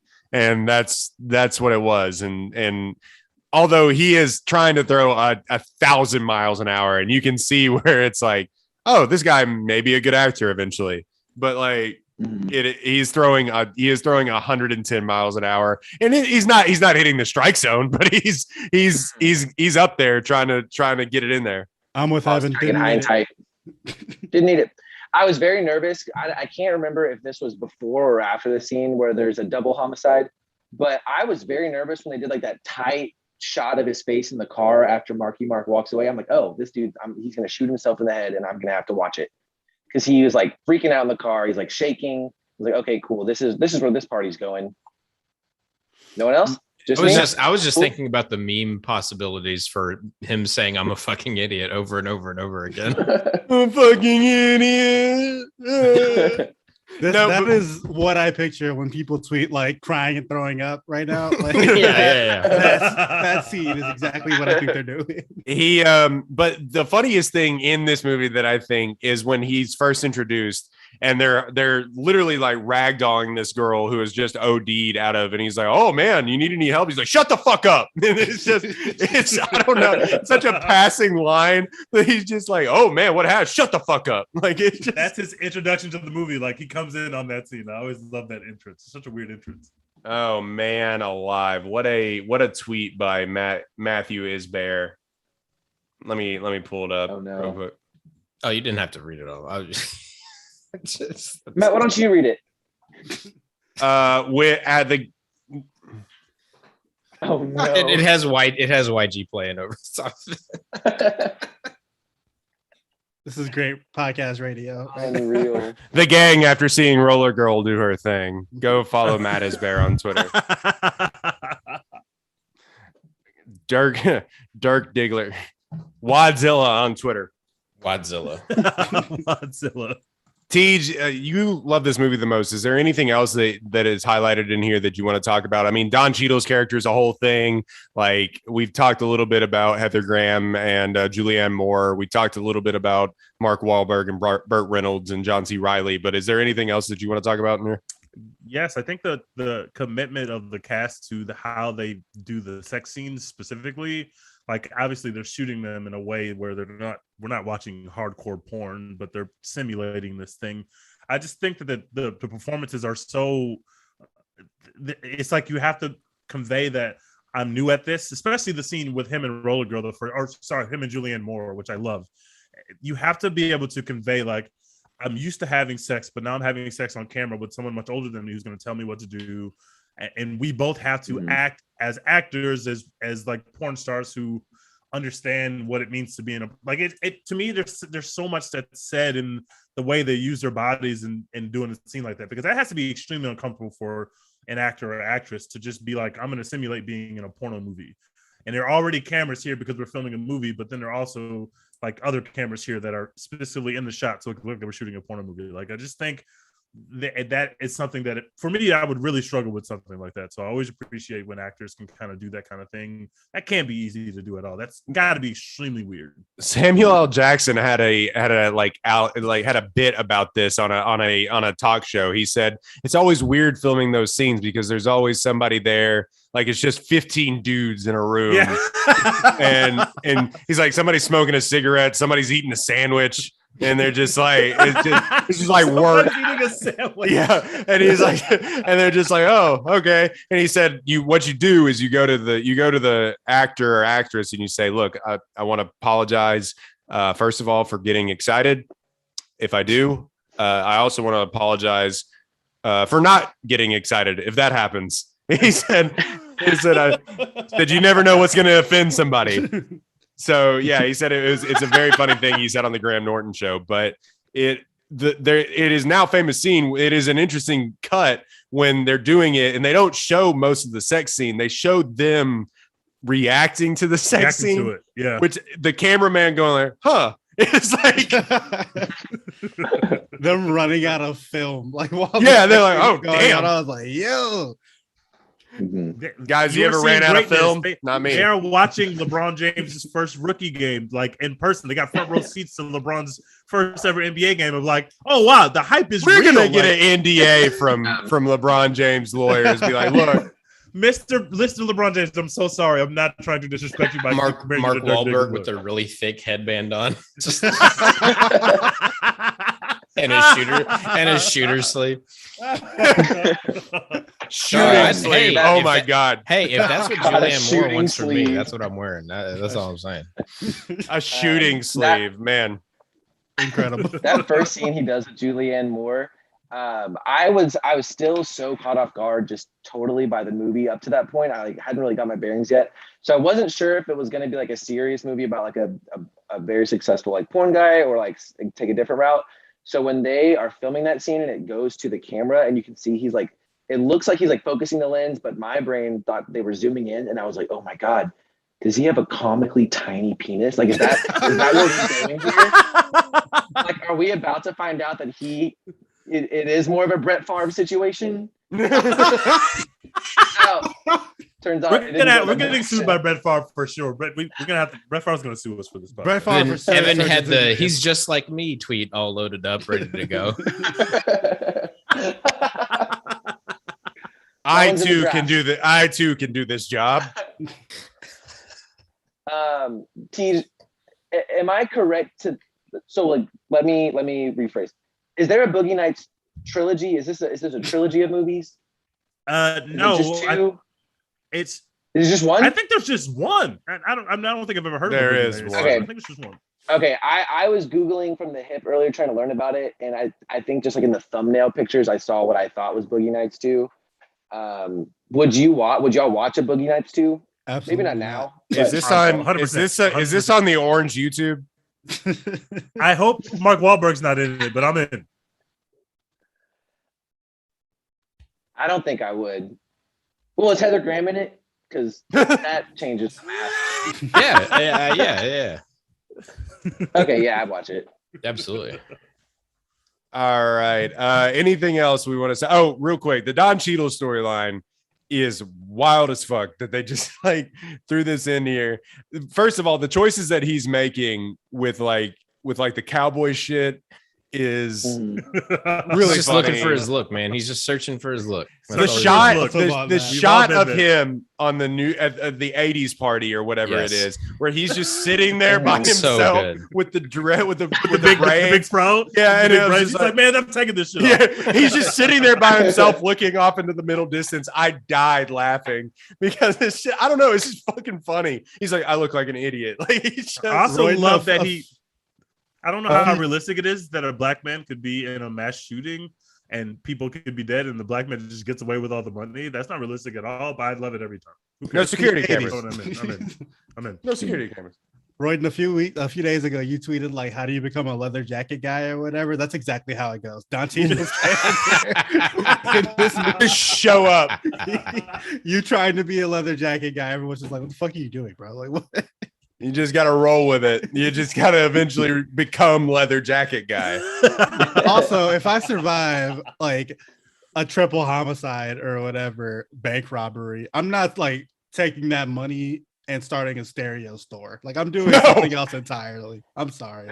Like that's a stupid dream. I really like that dream. scene. that scene with him in the donut shop was so well made because from the moment he walked in, I knew something. Like I knew some shit was about to happen. So I was like doing this like the whole scene. I didn't think it'd be the most accurate gunshots ever fired would happen and he would leave with no incident. But like the whole time I could feel that they wanted me to know like some shit was about to happen. And I like enjoyed that scene. That man was ordering way too many donuts for like this to be a normal transaction at the donut shop. I mean, just some shit's going down. And just a classic case of white people carrying guns into places that don't need to be carried into and fucking everything up. See what happens with a good guy with a gun? We need an even better guy with a gun. Did we talk about how awful the Mark Wahlberg and the plan is that we're going to bring in this massive amount of what is supposed to be Coke, but is really baby powder or some shit like that? First flour. Of all, a flour, like what kind of plan is this? We're going to sit in this dude's party. There's literally a man in here who's going to look at they realize there's a man who's sitting in the back, a big ass black dude who's literally testing their product, and they're just sitting on the couch talking about rock and roll music.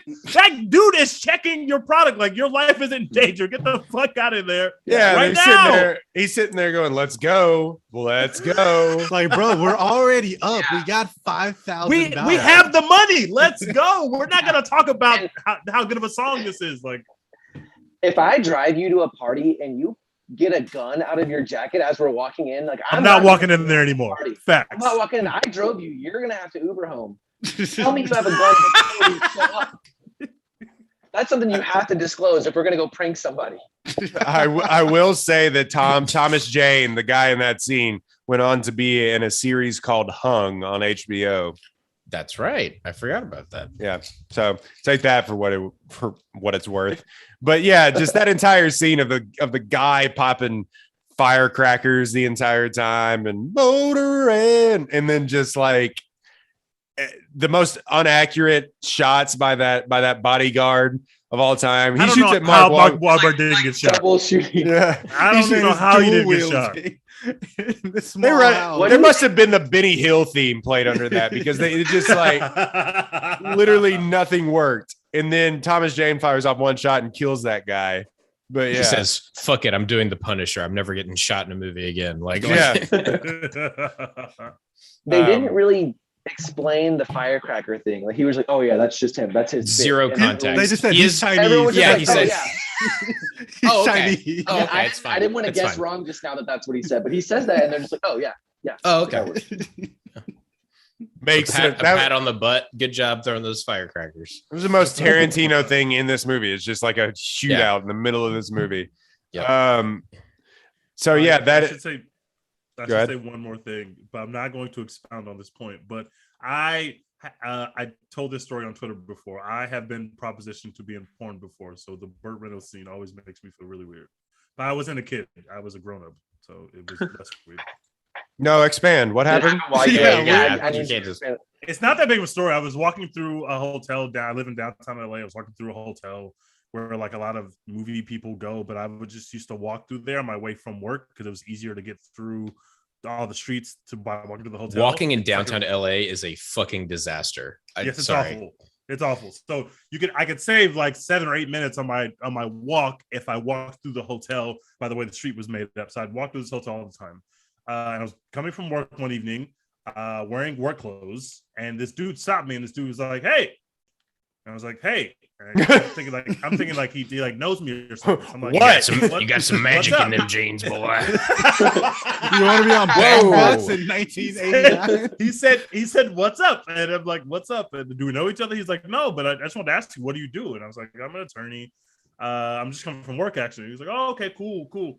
He's like, you play basketball? I was like, yeah, sometimes. You trying to hoop? It's like a black person. Like, you trying to hoop? This happens to me all the time. Black people just walk up to me and want to hoop. But I'm like, yeah, let's go hoop. So I'm thinking he wants to hoop. But he's like, yeah, I do play basketball a bit, but that's not really what I want to talk to you about. Like, what do you like? You ever thought about being in the industry? And I was like, what industry? I was like, the movie industry? He was like, not those kind of movies. I mean, like the porn industry. And I was like, no, man, I've never thought about being in the porn industry. He was like, all right, man. Well, I'll be around if you ever need me. And he just kind of like, I will not ever need you, sir. I'm sorry. But- not ever. He didn't leave me with any contact information or anything. He just was like, all right, man, I'll be around. And he just left. But did you think about it? No, I do not want How to long- be in the porn You didn't industry. pause, how long was the pause pause? at all? I did not pause at all. No, I did not. So like Tej was almost in porn, was almost on The No. Bachelorette. This I Tiana was almost Trump, on The Bachelor. this Tiana Trump story. Oh There's a my lot God. more credence to this than I thought There there is was. no Okay. Tiana Trump story. I've never met Tiana Trump. God bless her. And I don't even know who that is. I just read it somewhere. Yeah, me neither. I have no idea. I thought she was a distant relative of the former president. Exactly. She's When I undesirable. when I to me for Google that it, reason. it just says like, open your Bible to John 6:6. And I get a couple text messages from my Bailey friends. What's some of her work title? Googling now. So I can avoid those sites. Yeah. So I can just wipe those Give me from the my memory. comprehensive list of websites. If you have your favorites, please send a list. I would like to know just for Oh, research Like, purposes. never go to this. Yeah. No, not I, a man of God. We're getting canceled. The Evan did have a good question though. Tej, did y'all hoop? No, we did not ever hoop. I don't think he didn't look like he could. It hoop. sounded like he was trying to run fives with you. I don't think that I don't like to judge a book by its cover, but when he first asked, my first thought was this dude look like he can hoop, but sure.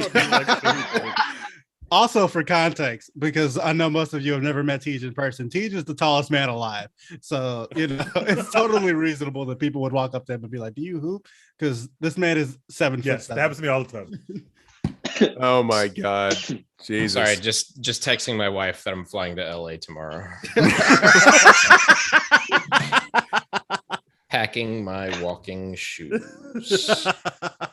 Buddy coming up to It could be Matt in a it could be a big hotel break. room. Matt or in a hotel lobby. Matt, do you play golf? Do you play That's racist. polo? Man. You can't ask me that. You can't ask me that. You That's went to racist. lacrosse, bro? That's insulting. I can't. I can't pass for a lacrosse player. Oh my boy. God. Jesus Christ. All right. So we are going to draft. This is a weird draft, but we are going to draft underrepresented jobs that we want to see in movies. Underrepresented jobs This is going to be incredible content. that we want to see in movies right after this ad break from Apollo Houston and Other movies. Okay. yes, not Yeah, in I turn- misunderstood your question by a mile. I thought you wanted me to know what type of characters in this porn flick should there have been a plumber? Should there have been a pizza? That is literally what I prepared for. He's That's just like gonna not a add joke. professors into it. Yeah, that's what I thought we were doing. All right, we'll hash this out right after this ad break from Apollo Houston. Everybody needs a good landscape guy. Let's get a landscape guy on the set. Yeah. Oh, shit. Do you hire a stepbrother? Is that a thing you can do?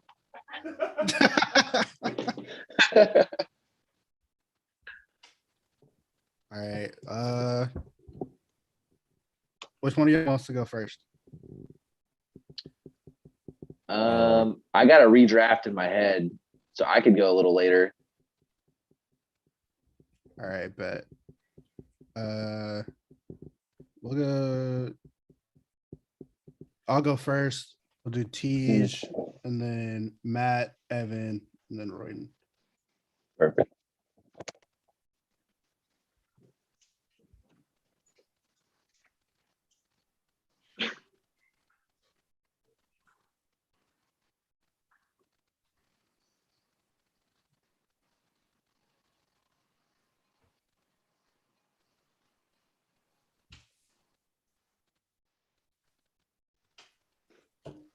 Said I'm second. Yeah. All right, that'll work. Royden, you're the turn.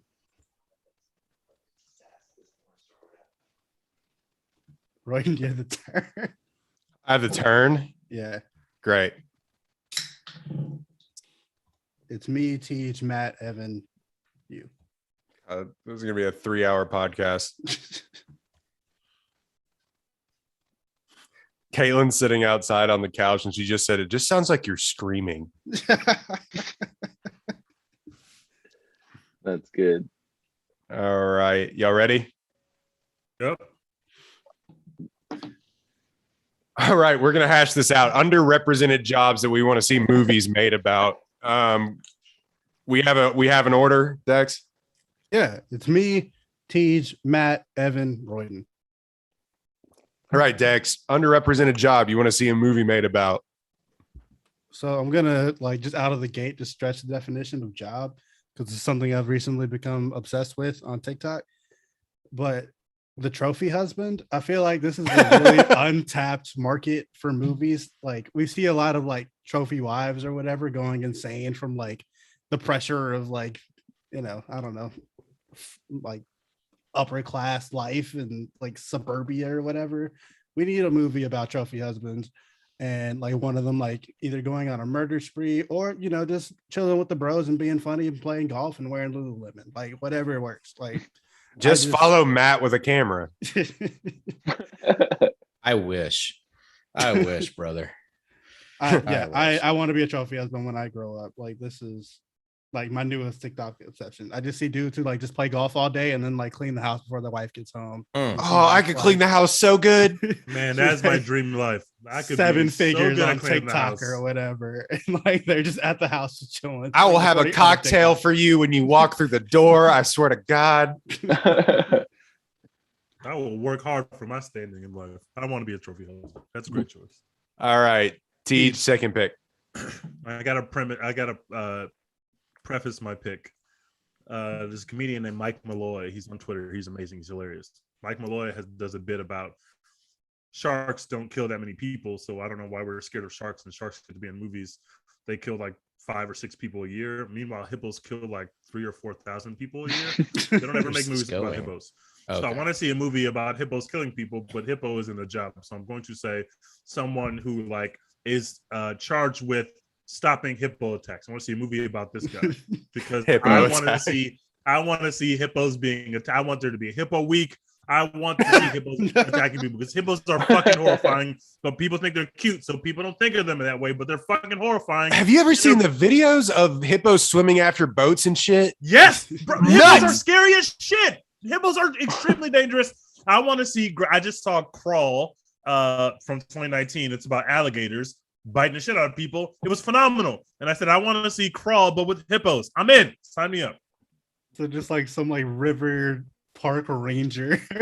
Yes, exactly. Give me a park ranger who's out of his trying to save a bunch of families from impending hippo attacks, and the hippos are smart. The hippos start to evolve, and they're biting the shit out of people and boats and houses. I'm in. I want the Rock to fight a hippo. Evolve? Yes, they start every scary movie that the monster evolves halfway through, and you add another element to the monster that the characters didn't know was there. It happens in every scary movie. Okay, all right. I'm gonna give you the benefit of the doubt here and write down park ranger. Yes, not evolving hippo preventer. Okay. No, he's talking about park ranger. He's literally talking about the Rampage movie that The Rock made, where he's just talking about that movie, but with hippos. Would watch 1,000% if The Rock was in it. We got to be careful about these hippos out here, guys. Many people have said this. Matt, yeah. Oh boy. Okay, so I have a pretty good list here. I don't think anybody's going to take any of them on this list. So I'll just go with maybe you will. So I'm going to go with the one that I think somebody else might choose. Uber driver. I think you could probably make a really good movie about a collection of Uber drivers. You could tilt it into a comedy. You could tilt it into a drama or an intense thriller.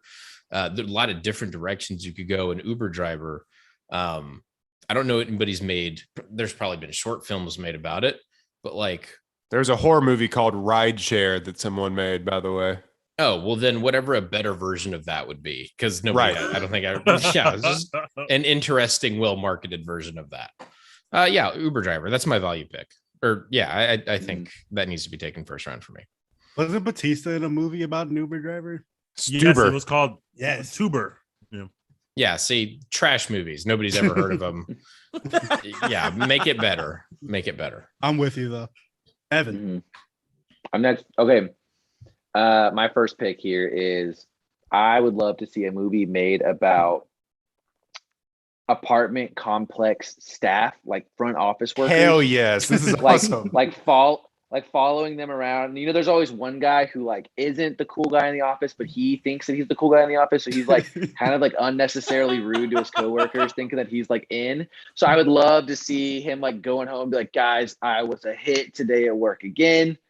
Jokes were killing, slamming beers, and then like every girl he works with, like, oh my God, he fucking did it again today. I fucking hate this guy. So I would love a movie like around those dynamics. And I feel like there's always like I don't know y'all's living situations historically, but if you live in an apartment complex that's like 100, 150 units, when you go into the leasing office, it is like the weirdest energy in there. Oh, It's yeah. like a Gross. place that operates like outside of space and time. There's always like a weird sexual tension in there.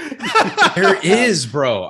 It's been a while Yeah. since I've been Yeah, in one yeah. of those offices. You're exactly right. I don't know what it then is. and like they always have like at least where I live now, they have like once a month. It's like we have breakfast tacos in here. Come in and get 2 tacos before like 10 a.m. or something. And like that shit is really bizarre. They just like move their desks around. There's like a third party vendor there, like making sure you only take 1 or 2 tacos. So I'm being long-winded. I'm sorry. I would love to see apartment complex staff. As someone like who that. worked at an apartment complex in college, you're 100% right about everything you said. wait, were y'all fucking each other? I was not fucking anybody in that apartment complex, unfortunately, but you know, yeah, they were all fucking each other. There's always But always a maintenance man that never shows up. What is the man. maintenance man got? What is he doing? Shout out to Sergio. Love that guy. Well, and like, I don't know. I just think there's so many weird dynamics there. And like, you probably have to deal with the weirdest shit from tenants there that you are like not trained for or like prepared to handle. There's definitely That's me. the Philip Seymour Hoffman resident who like wants to fuck every single leasing agent that works there. Like, Mhm. Yeah. Hey, my dog gave birth on this apartment complex floor, like on the carpet. What can we do about that? Is that under the rental agreement? No. Oh, damn. Roger, Anyway. we told you a million times. You can pay your rent online. You don't have to come here every single month and hand her a check. Like, just pay the shit online. Oh man. My first pick is one that I'm sure there's been movies made about a billion times, or at least TV shows, but used car salesman, also weird energy, especially if you do it with like the old guy that's been there for 1,000 years and the young guy that's like, you too can be your own boss, bitch. Like, it's like Mhm. that sort of, you see that guy on TikTok that with like the spiky hair that comes up and he's like, look here, this is what we're selling here. And like, that is what I want that movie to be about. And then the guy that's just also fed up with life saying, shut the fuck up. That's what, yeah. About that true coat. Yeah. Fargo only works because of his job and what we associate with people who sell used cars. Like, it adds to the movie because he's just like a slimy piece of shit. Mhm. Used car salesman. I'll go check in the back for you. And he just goes and watches TV. So, and the next pick that I have is podcasters. I think we're very underrepresented, guys. I There's think plenty that's of right. movies with white guys in them. no, You're I getting think canceled now. I think the white male has been historically unrepresented, and I think this is another lane that we can get on They never screen. give us a fair shake. No, not We once. got all the way through Boogie Nights, and this is the thing that's going to get us canceled. I'm serious. I think that we need to give these people a bigger platform. Unsubscribe. Bottom 5 movie of all time. The podcast movie is coming out. Unsubscribe. It's just some dude. It's just some dude named Jeff that's fed up with his life, and he's just like, "Hey, welcome to the We're Talking Too Long on this podcast. On this week, we're going to talk too long." Yeah. It's like Unfriended, where they're just like on a Zoom call like this, and people just start getting murdered. Somebody is like, "I like the old host." He just shows up. Shut the fuck up. Beats his ass with a rollerblade. Oh man, Evan. Oh, is this a snake draft? Is it me? Yeah. Okay. Yeah. Another movie I would love to see made, and I think there's like a lot of movies that dance around this, but I want to see this like very specifically done this way.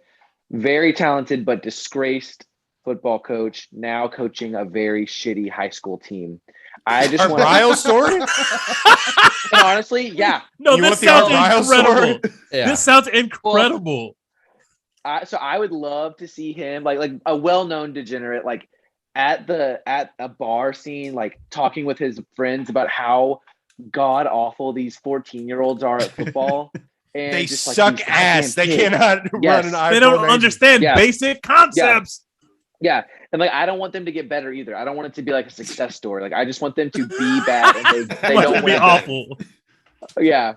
Yeah, no fucking. They don't like go all the way to the state championship game or some shit. They go 0-11. Like, Yeah. I'm telling you, McConaughey is going to play Art Briles in a film eventually. So Oh, God. Yeah, how he takes Texas Tech to a national championship in football in 2033. That's what it's gonna be about. beats the brakes off of Baylor by 87 points because he's just like, fuck y'all. he would score 100 on us, no doubt. Oh yeah. No. But we would score like 106, so it would be winners all around. Okay. Matt. I'm actually excited about this concept. Let's take the movie 1 Hour Photo, right? With Robin Williams, where he gets real creepy with the photos that he develops and stalks the family or whatever. But we remake that with a pharmacist. Okay. So I want to see a thriller or horror movie with a pharmacist as the bad guy. Don't He's ask me giving about them wrong particulars. Prescriptions or what? Or maybe he just learns a ton about them through their prescriptions and stuff. And then, gives them the wrong prescription or not enough prescription or, This man has terrible ED. I'm not going to give him his pills. You could also turn it into a comedy pretty easily too. So I think pharmacists, I think there's some potential there. I'm gonna go. She with needs pharmacist. 20 milligrams of Adderall. I'm only gonna give her 10. Let's fuck her up. Let's fuck up her day. It's gonna see half as productive thanks to me. Let's see how she functions. Dex. Teach.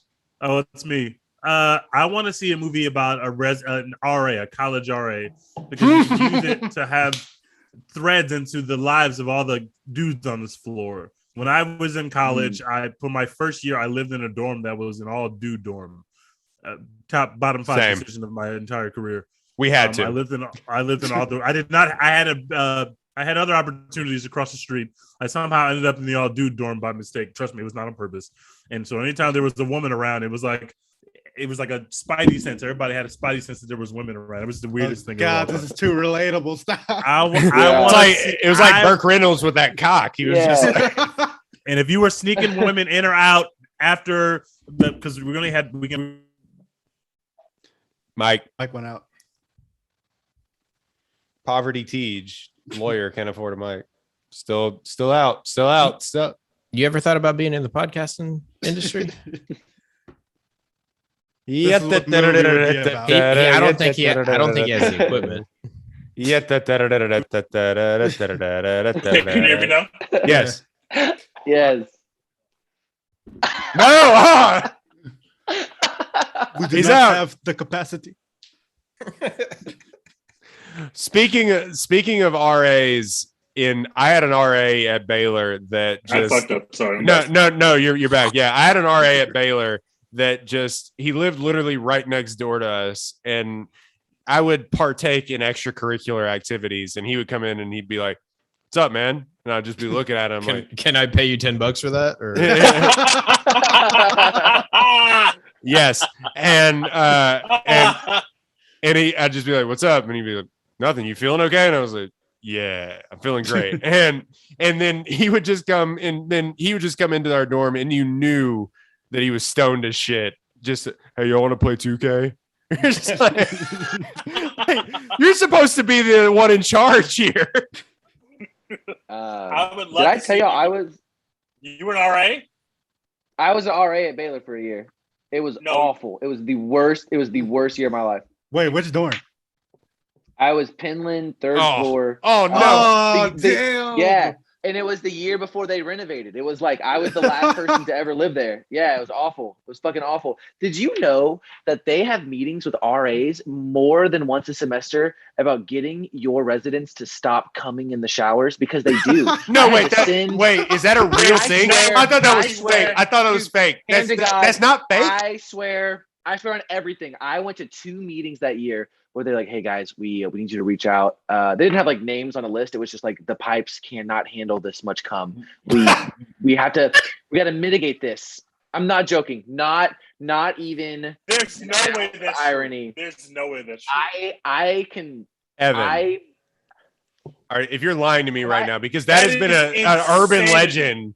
That has been an urban legend about like where they posted on the door or send out the email like stop jerking off in the shower. That's real? I have my old Baylor account. I have my old Baylor email. I can try to find it. I had to send it. Insane. Not only is it costing us $10 per, it's ruining the plumbing. Wait, Evan, can you tell us how you would phrase an email like this? You got to send it to a whole bunch of college kids about coming in the shower. Okay. How do you type this email? My last email, stop jacking off. Yeah, it was just I forwarded my old email and I just said bump.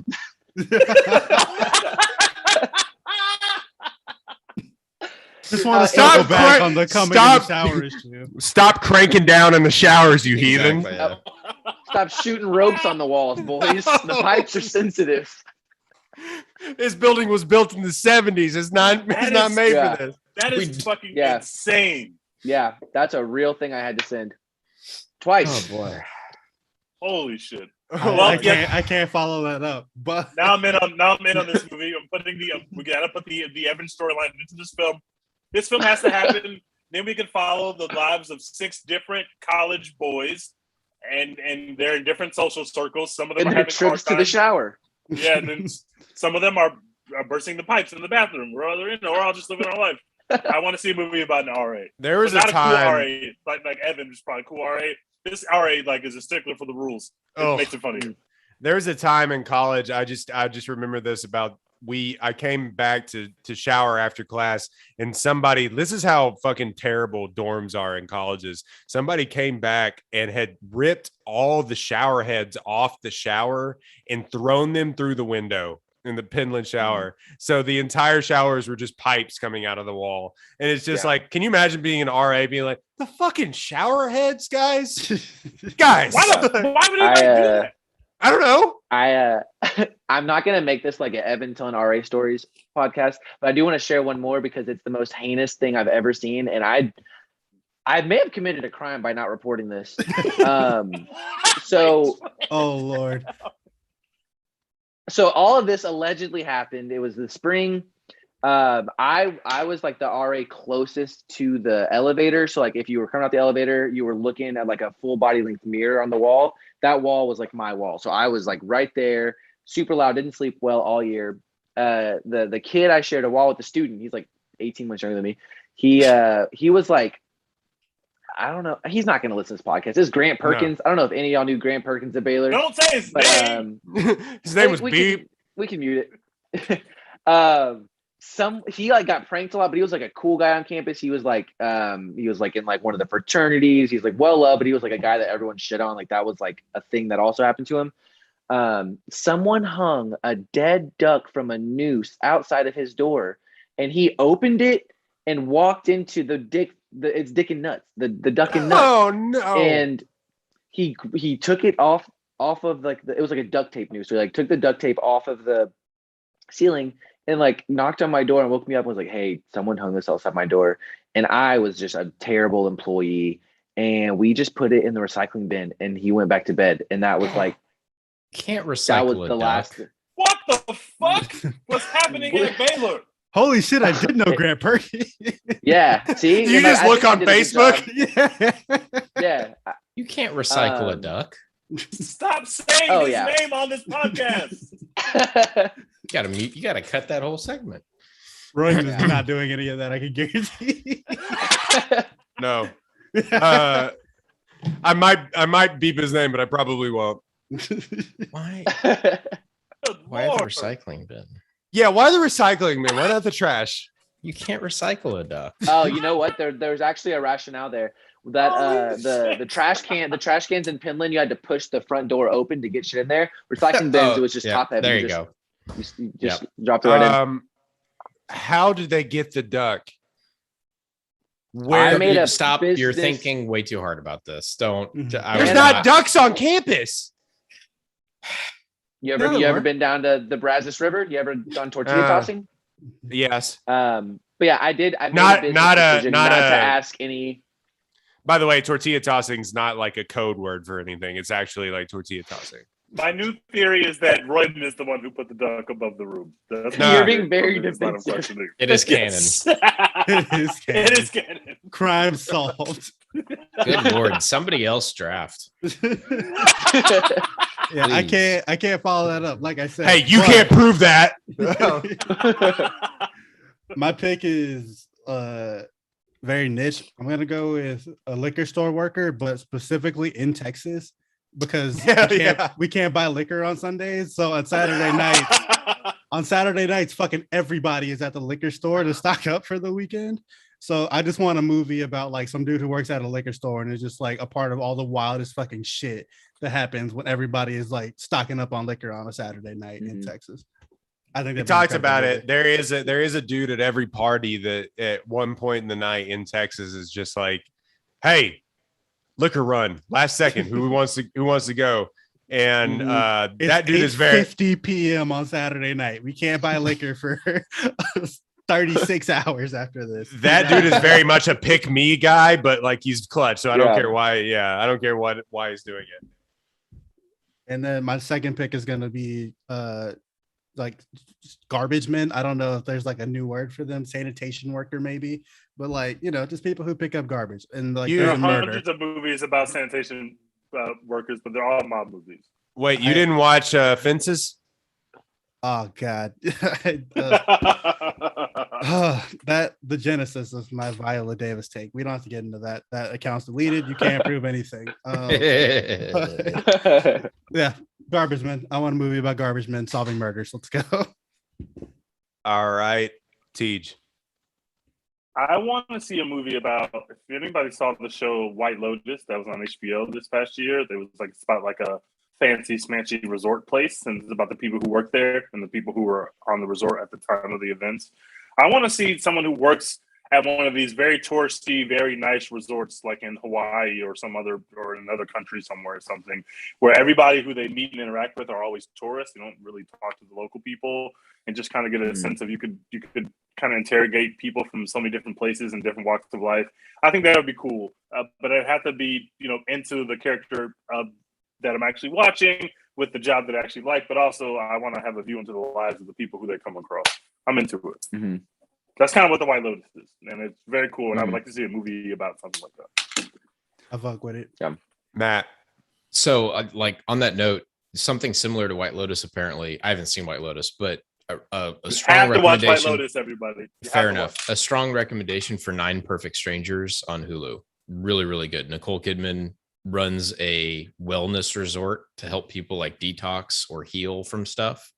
And it gets super weird and slightly creepy. It's really, really good. Nicole Kidman's Kidman- Nicole transition Kidman's into doing that something weird? character. Weird. Never Odd. heard of Nicole Kidman doing a weird movie before. Never Dex, heard of don't you have that take of Nicole Kidman's transition into like messy white woman is incredible? I don't, but now I do.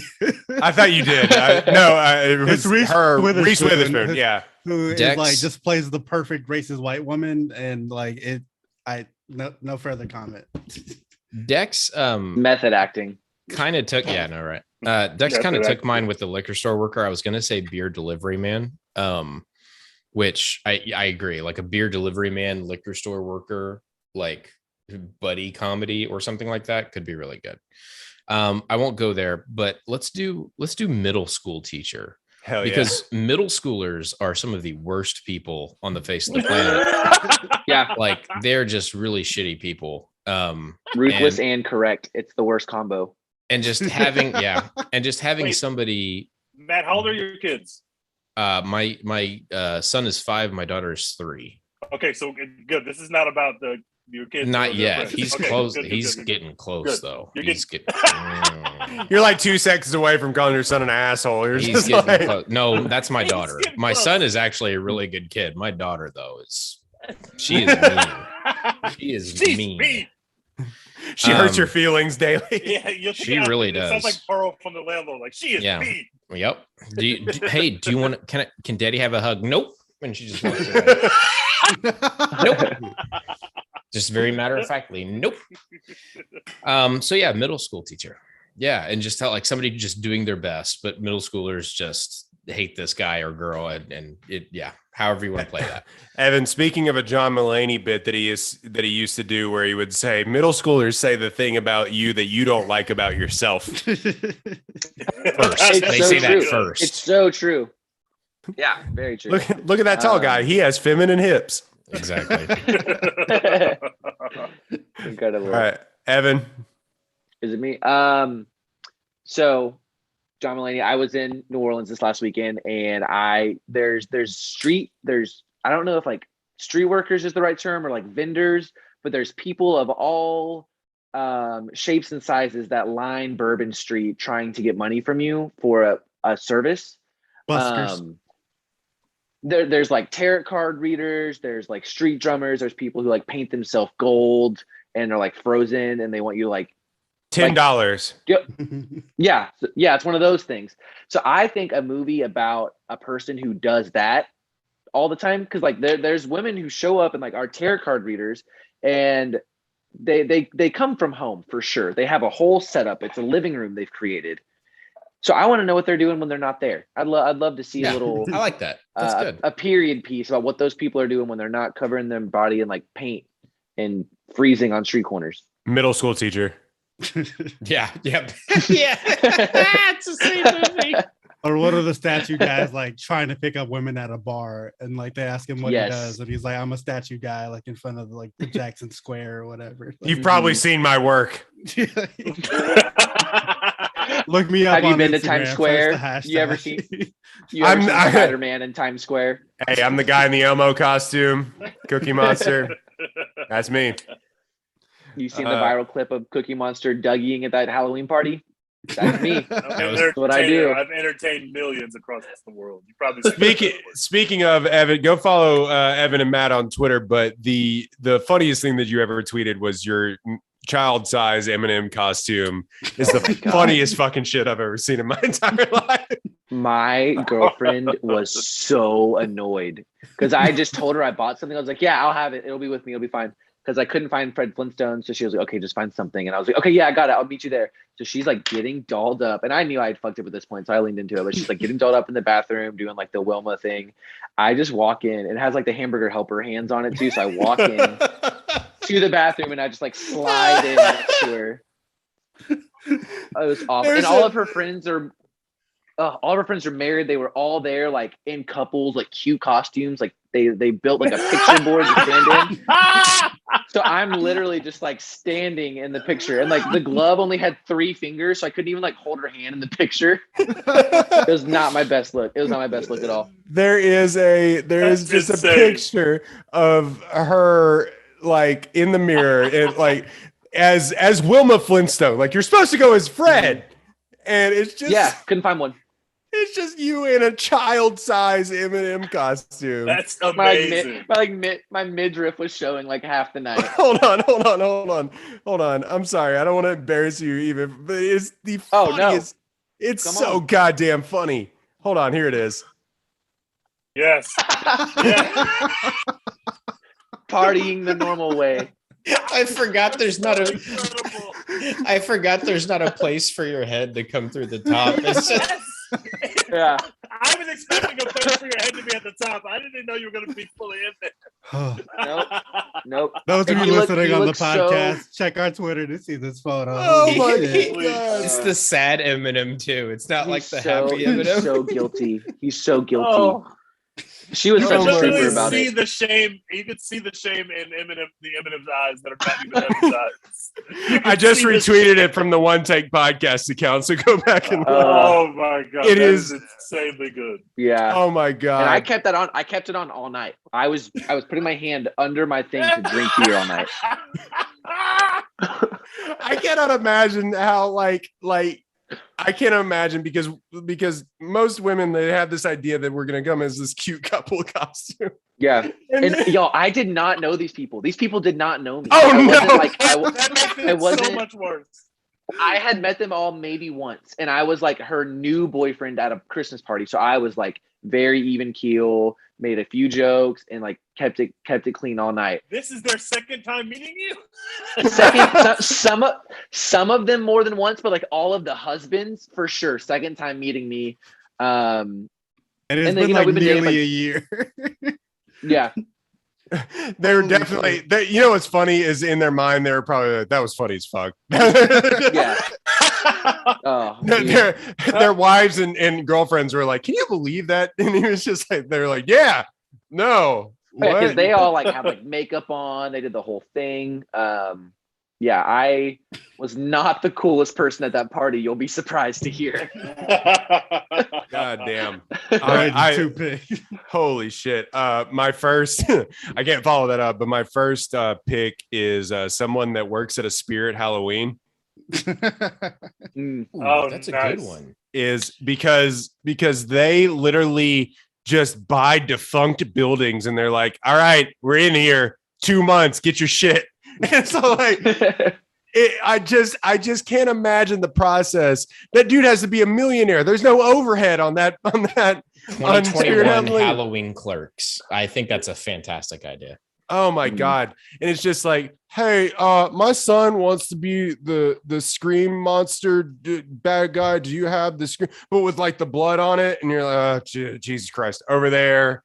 And it's just like, hey, this doesn't fit. Can I return? No returns. Like there's definitely no returns at a Spirit Halloween. I guarantee it. The one down the Mhm. street from my apartment, it's Spirit Halloween during October, and then for 4th of July and New Year's, it's a Galaxy firework. Incredible. This building is like here all the time. It does nothing else. Never did anything else. It was built specifically to be a Spirit Halloween and a Galaxy fireworks, like seasonally. My favorite business move of all time. That's incredible. The guy that owns that building or it's the city or whoever is just making money hand over fist renting that out to those people. But my next it would be kind of a bleak comedy, but is the professional golfer at your local club. The golf professional at your local club. I was on the tour, I swear to God.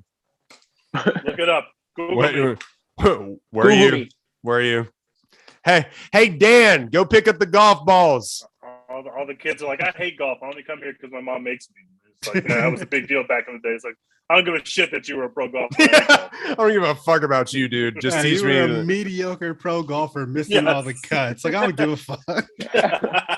And I want it. I don't want it to be where there's like a redemption story where he has like a Happy Gilmore, he makes the tour or something. I want it to be that. I want it to be like just Miserable existence.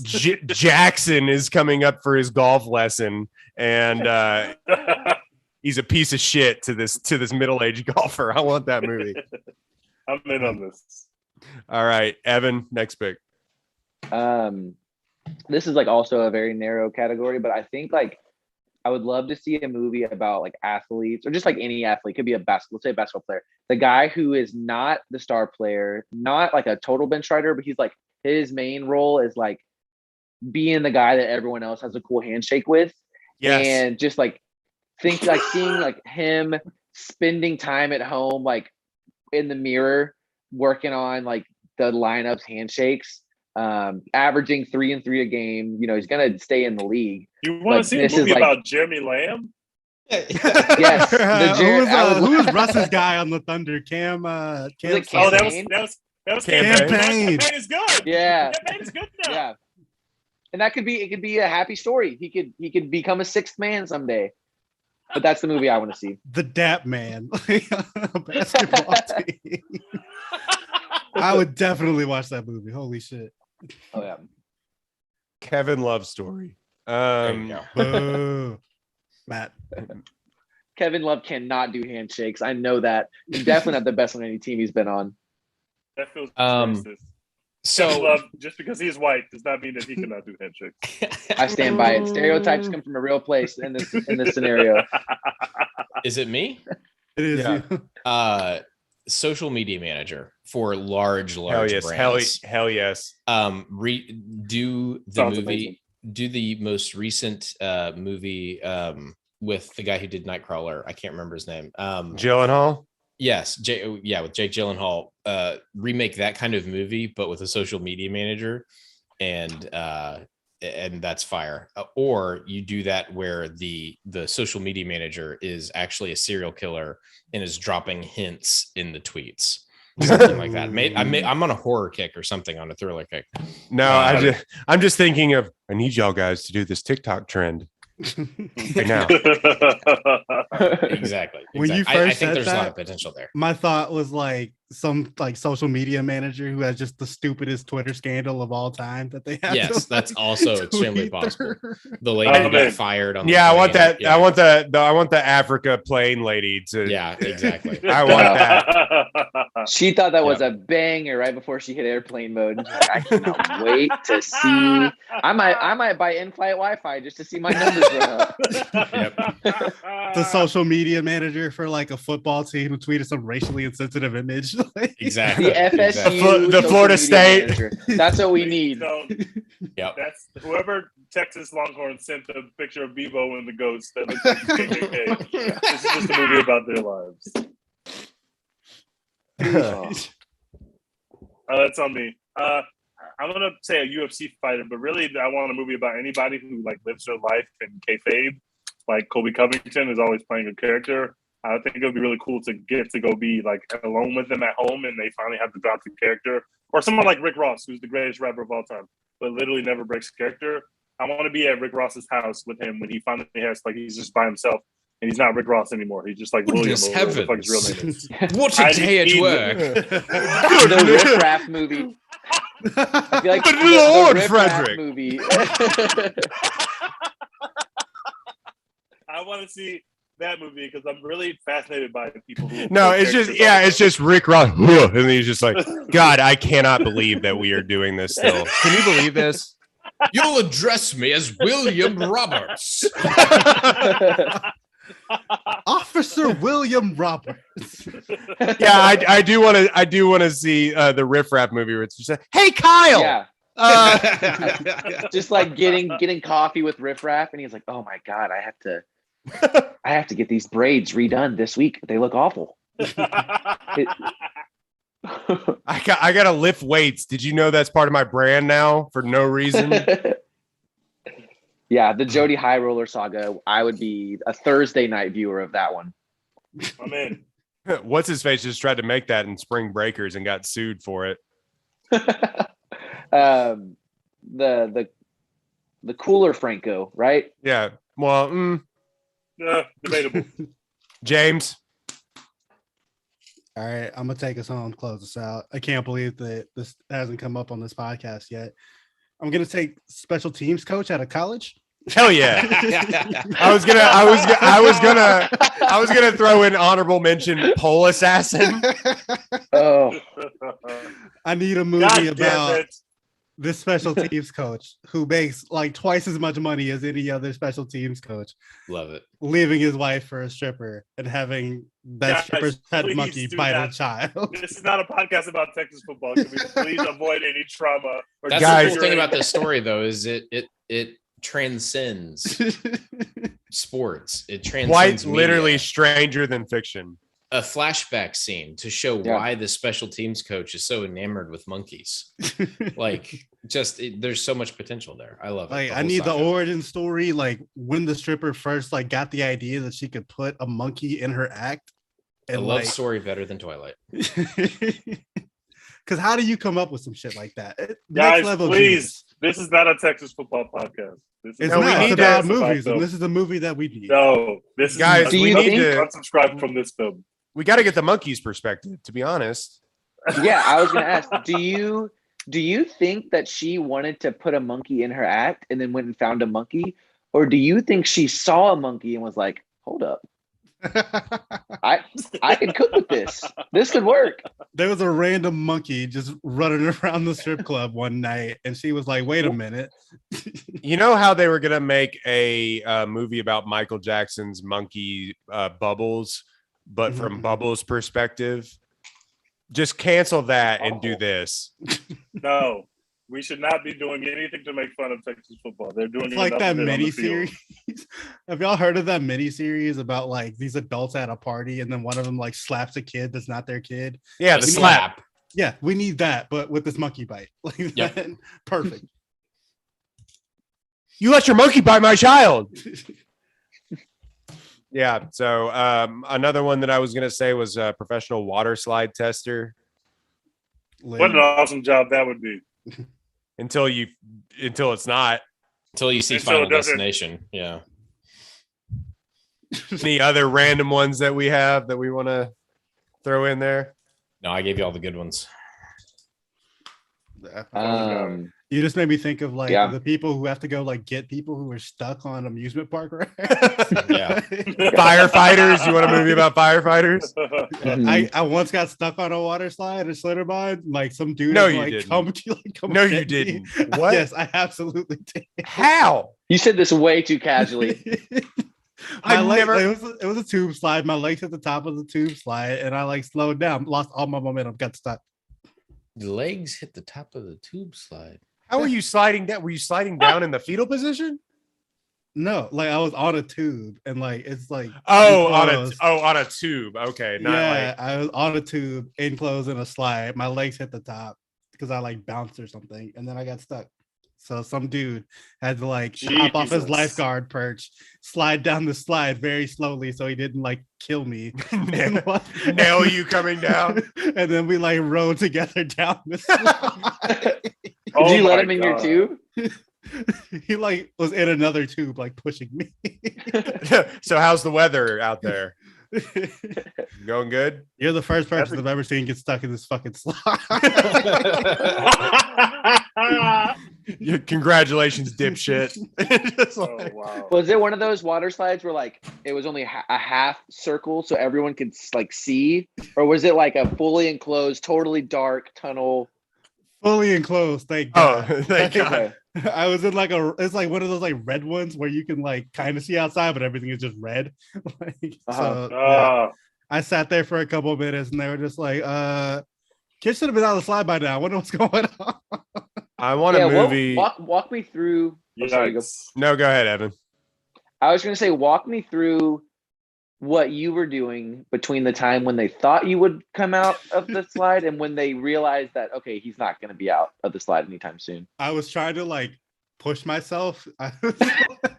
Cause I got like turned around. So I'm sitting there like in the slide trying to like angle myself so that I can keep like going forward and like trying to push Like myself on the bracing- side of the slide. Like bracing for going a back potential forward. like car crash that's about to happen. A stranger like coming behind you. At I what had no point? idea this guy was coming down. Like he just came down. At Like, what this was point not do you announced start to me calling before. for help? Yeah. I didn't. I was like, I can just get out of this. I can get out of this for sure. I didn't get out of it. So And finally, I want to see a movie about social media influencers' parents. Yeah. Yeah. What? Not the Probably pretty gross shitty movie. not the shitty Charlie D'Amelio show that's like on Hulu. I just want to see one where they also think the bit is dumb. Like I want to see that. Oh yeah. I want to see that show where they're just like, oh, they're doing another dance, huh? God Mm. damn it. God damn it. JoJo Siwa's parents just being like, oh fuck, shut up. Ah! Boo! I couldn't decide if this one was going to be good or not, so I left it out. But now that I have one more chance to get it out, I feel like I need to. I would love to see like, you know, people like in the MAGA sphere who were famous for like 36 hours for doing something really, really dumb. I would love to just see what all of them are doing now and like how they're trying to capitalize on that one thing that they did still. I love that. Yes. I would watch like the hell out of it. Went viral for being racist one time, and now they're like trying to make it like trying to get the magic back. Like we can call the document. I just want to see the movie of the gun girl who pooped her pants. Oh my gosh. At Kent State. Yep. Home of many tragedies. We could call it like uncanceled or something. We should pitch this to Breitbart tonight. I think that's a cash cow that they need to get in on. Dinesh D'Souza is definitely making this movie. y'all can't steal this idea. All rights reserved for One Take Podcast. All right, so that has been a One Take Podcast, a long One Take podcast. It has been a podcast, folks. You can find us at One Take Podcast on Twitter, One Take Podcast on all your streaming platforms. Where can they find Between Two Bears? They can't, because we're on our own shit. Just go to our own social medias. Matt is Bear for me. And just Evan A. Bear for me. Last name spelled like Hebert, so you'll find it. And so maybe you won't. So it's not Two Bears One Pod. I'm sorry. That wasn't a gaffe. I actually thought that was y'all's name at the very beginning of the. Like I wasn't making. That's a pretty good name. I was kind of mad. I was like, that's a pretty good one. So yeah, it is Between Two Bears on Anchor. Is it Anchor FM and all your streaming sites as well? Yeah, it's not just about Baylor sports. We try to disseminate some Baylor sports into it, but it's a lot more than just that. The Soaking Podcast, hardly Baylor sports. Yeah, hardly. Some podcast is amazing, bro. Y'all got to listen to this. Some Baylor sports. The fact that y'all cut and then had to come back for Pole Assassin is all time. It was necessary. I was in bed. Weren't we all? So yeah, you can find us at One Take Podcast, One Take Podcast on Twitter, One Take Podcast, Instagram, TikTok, and YouTube. Please go stream this on YouTube. Share this with all your friends. Leave us a written review on Apple, iTunes, Spotify. Go follow us on Spotify. We really appreciate that. And go follow us on Twitter as well. Go follow Dex's new Twitter because he got canceled off of Twitter. Yeah, the liberal media is trying to silence me, but still I rise. Also, hashtag support Florence Pugh. I have had so many people ask me, what did Dex get canceled for or get deactivated for? And it's just so hard to tell them that you told the Nationals that you would blow their house up. I can't believe that actually got my account suspended because I made that joke like 18 times and nothing happened. Yeah. I had to tell my wife. She was like, what did he get? I was like, he told the Nationals because they beat the Astros in 29 that he said that he would blow their house up. She's like, what? I was like, no, it just whatever. All right. It's fine. Somebody show their dick in the mirror and let's get out of here. All right. Fine. If nobody else if nobody wants to volunteer, Evan. All right. One more time, Dex. What are we doing? Hashtag support Florence Pugh. We out of here. We're out. Good stuff.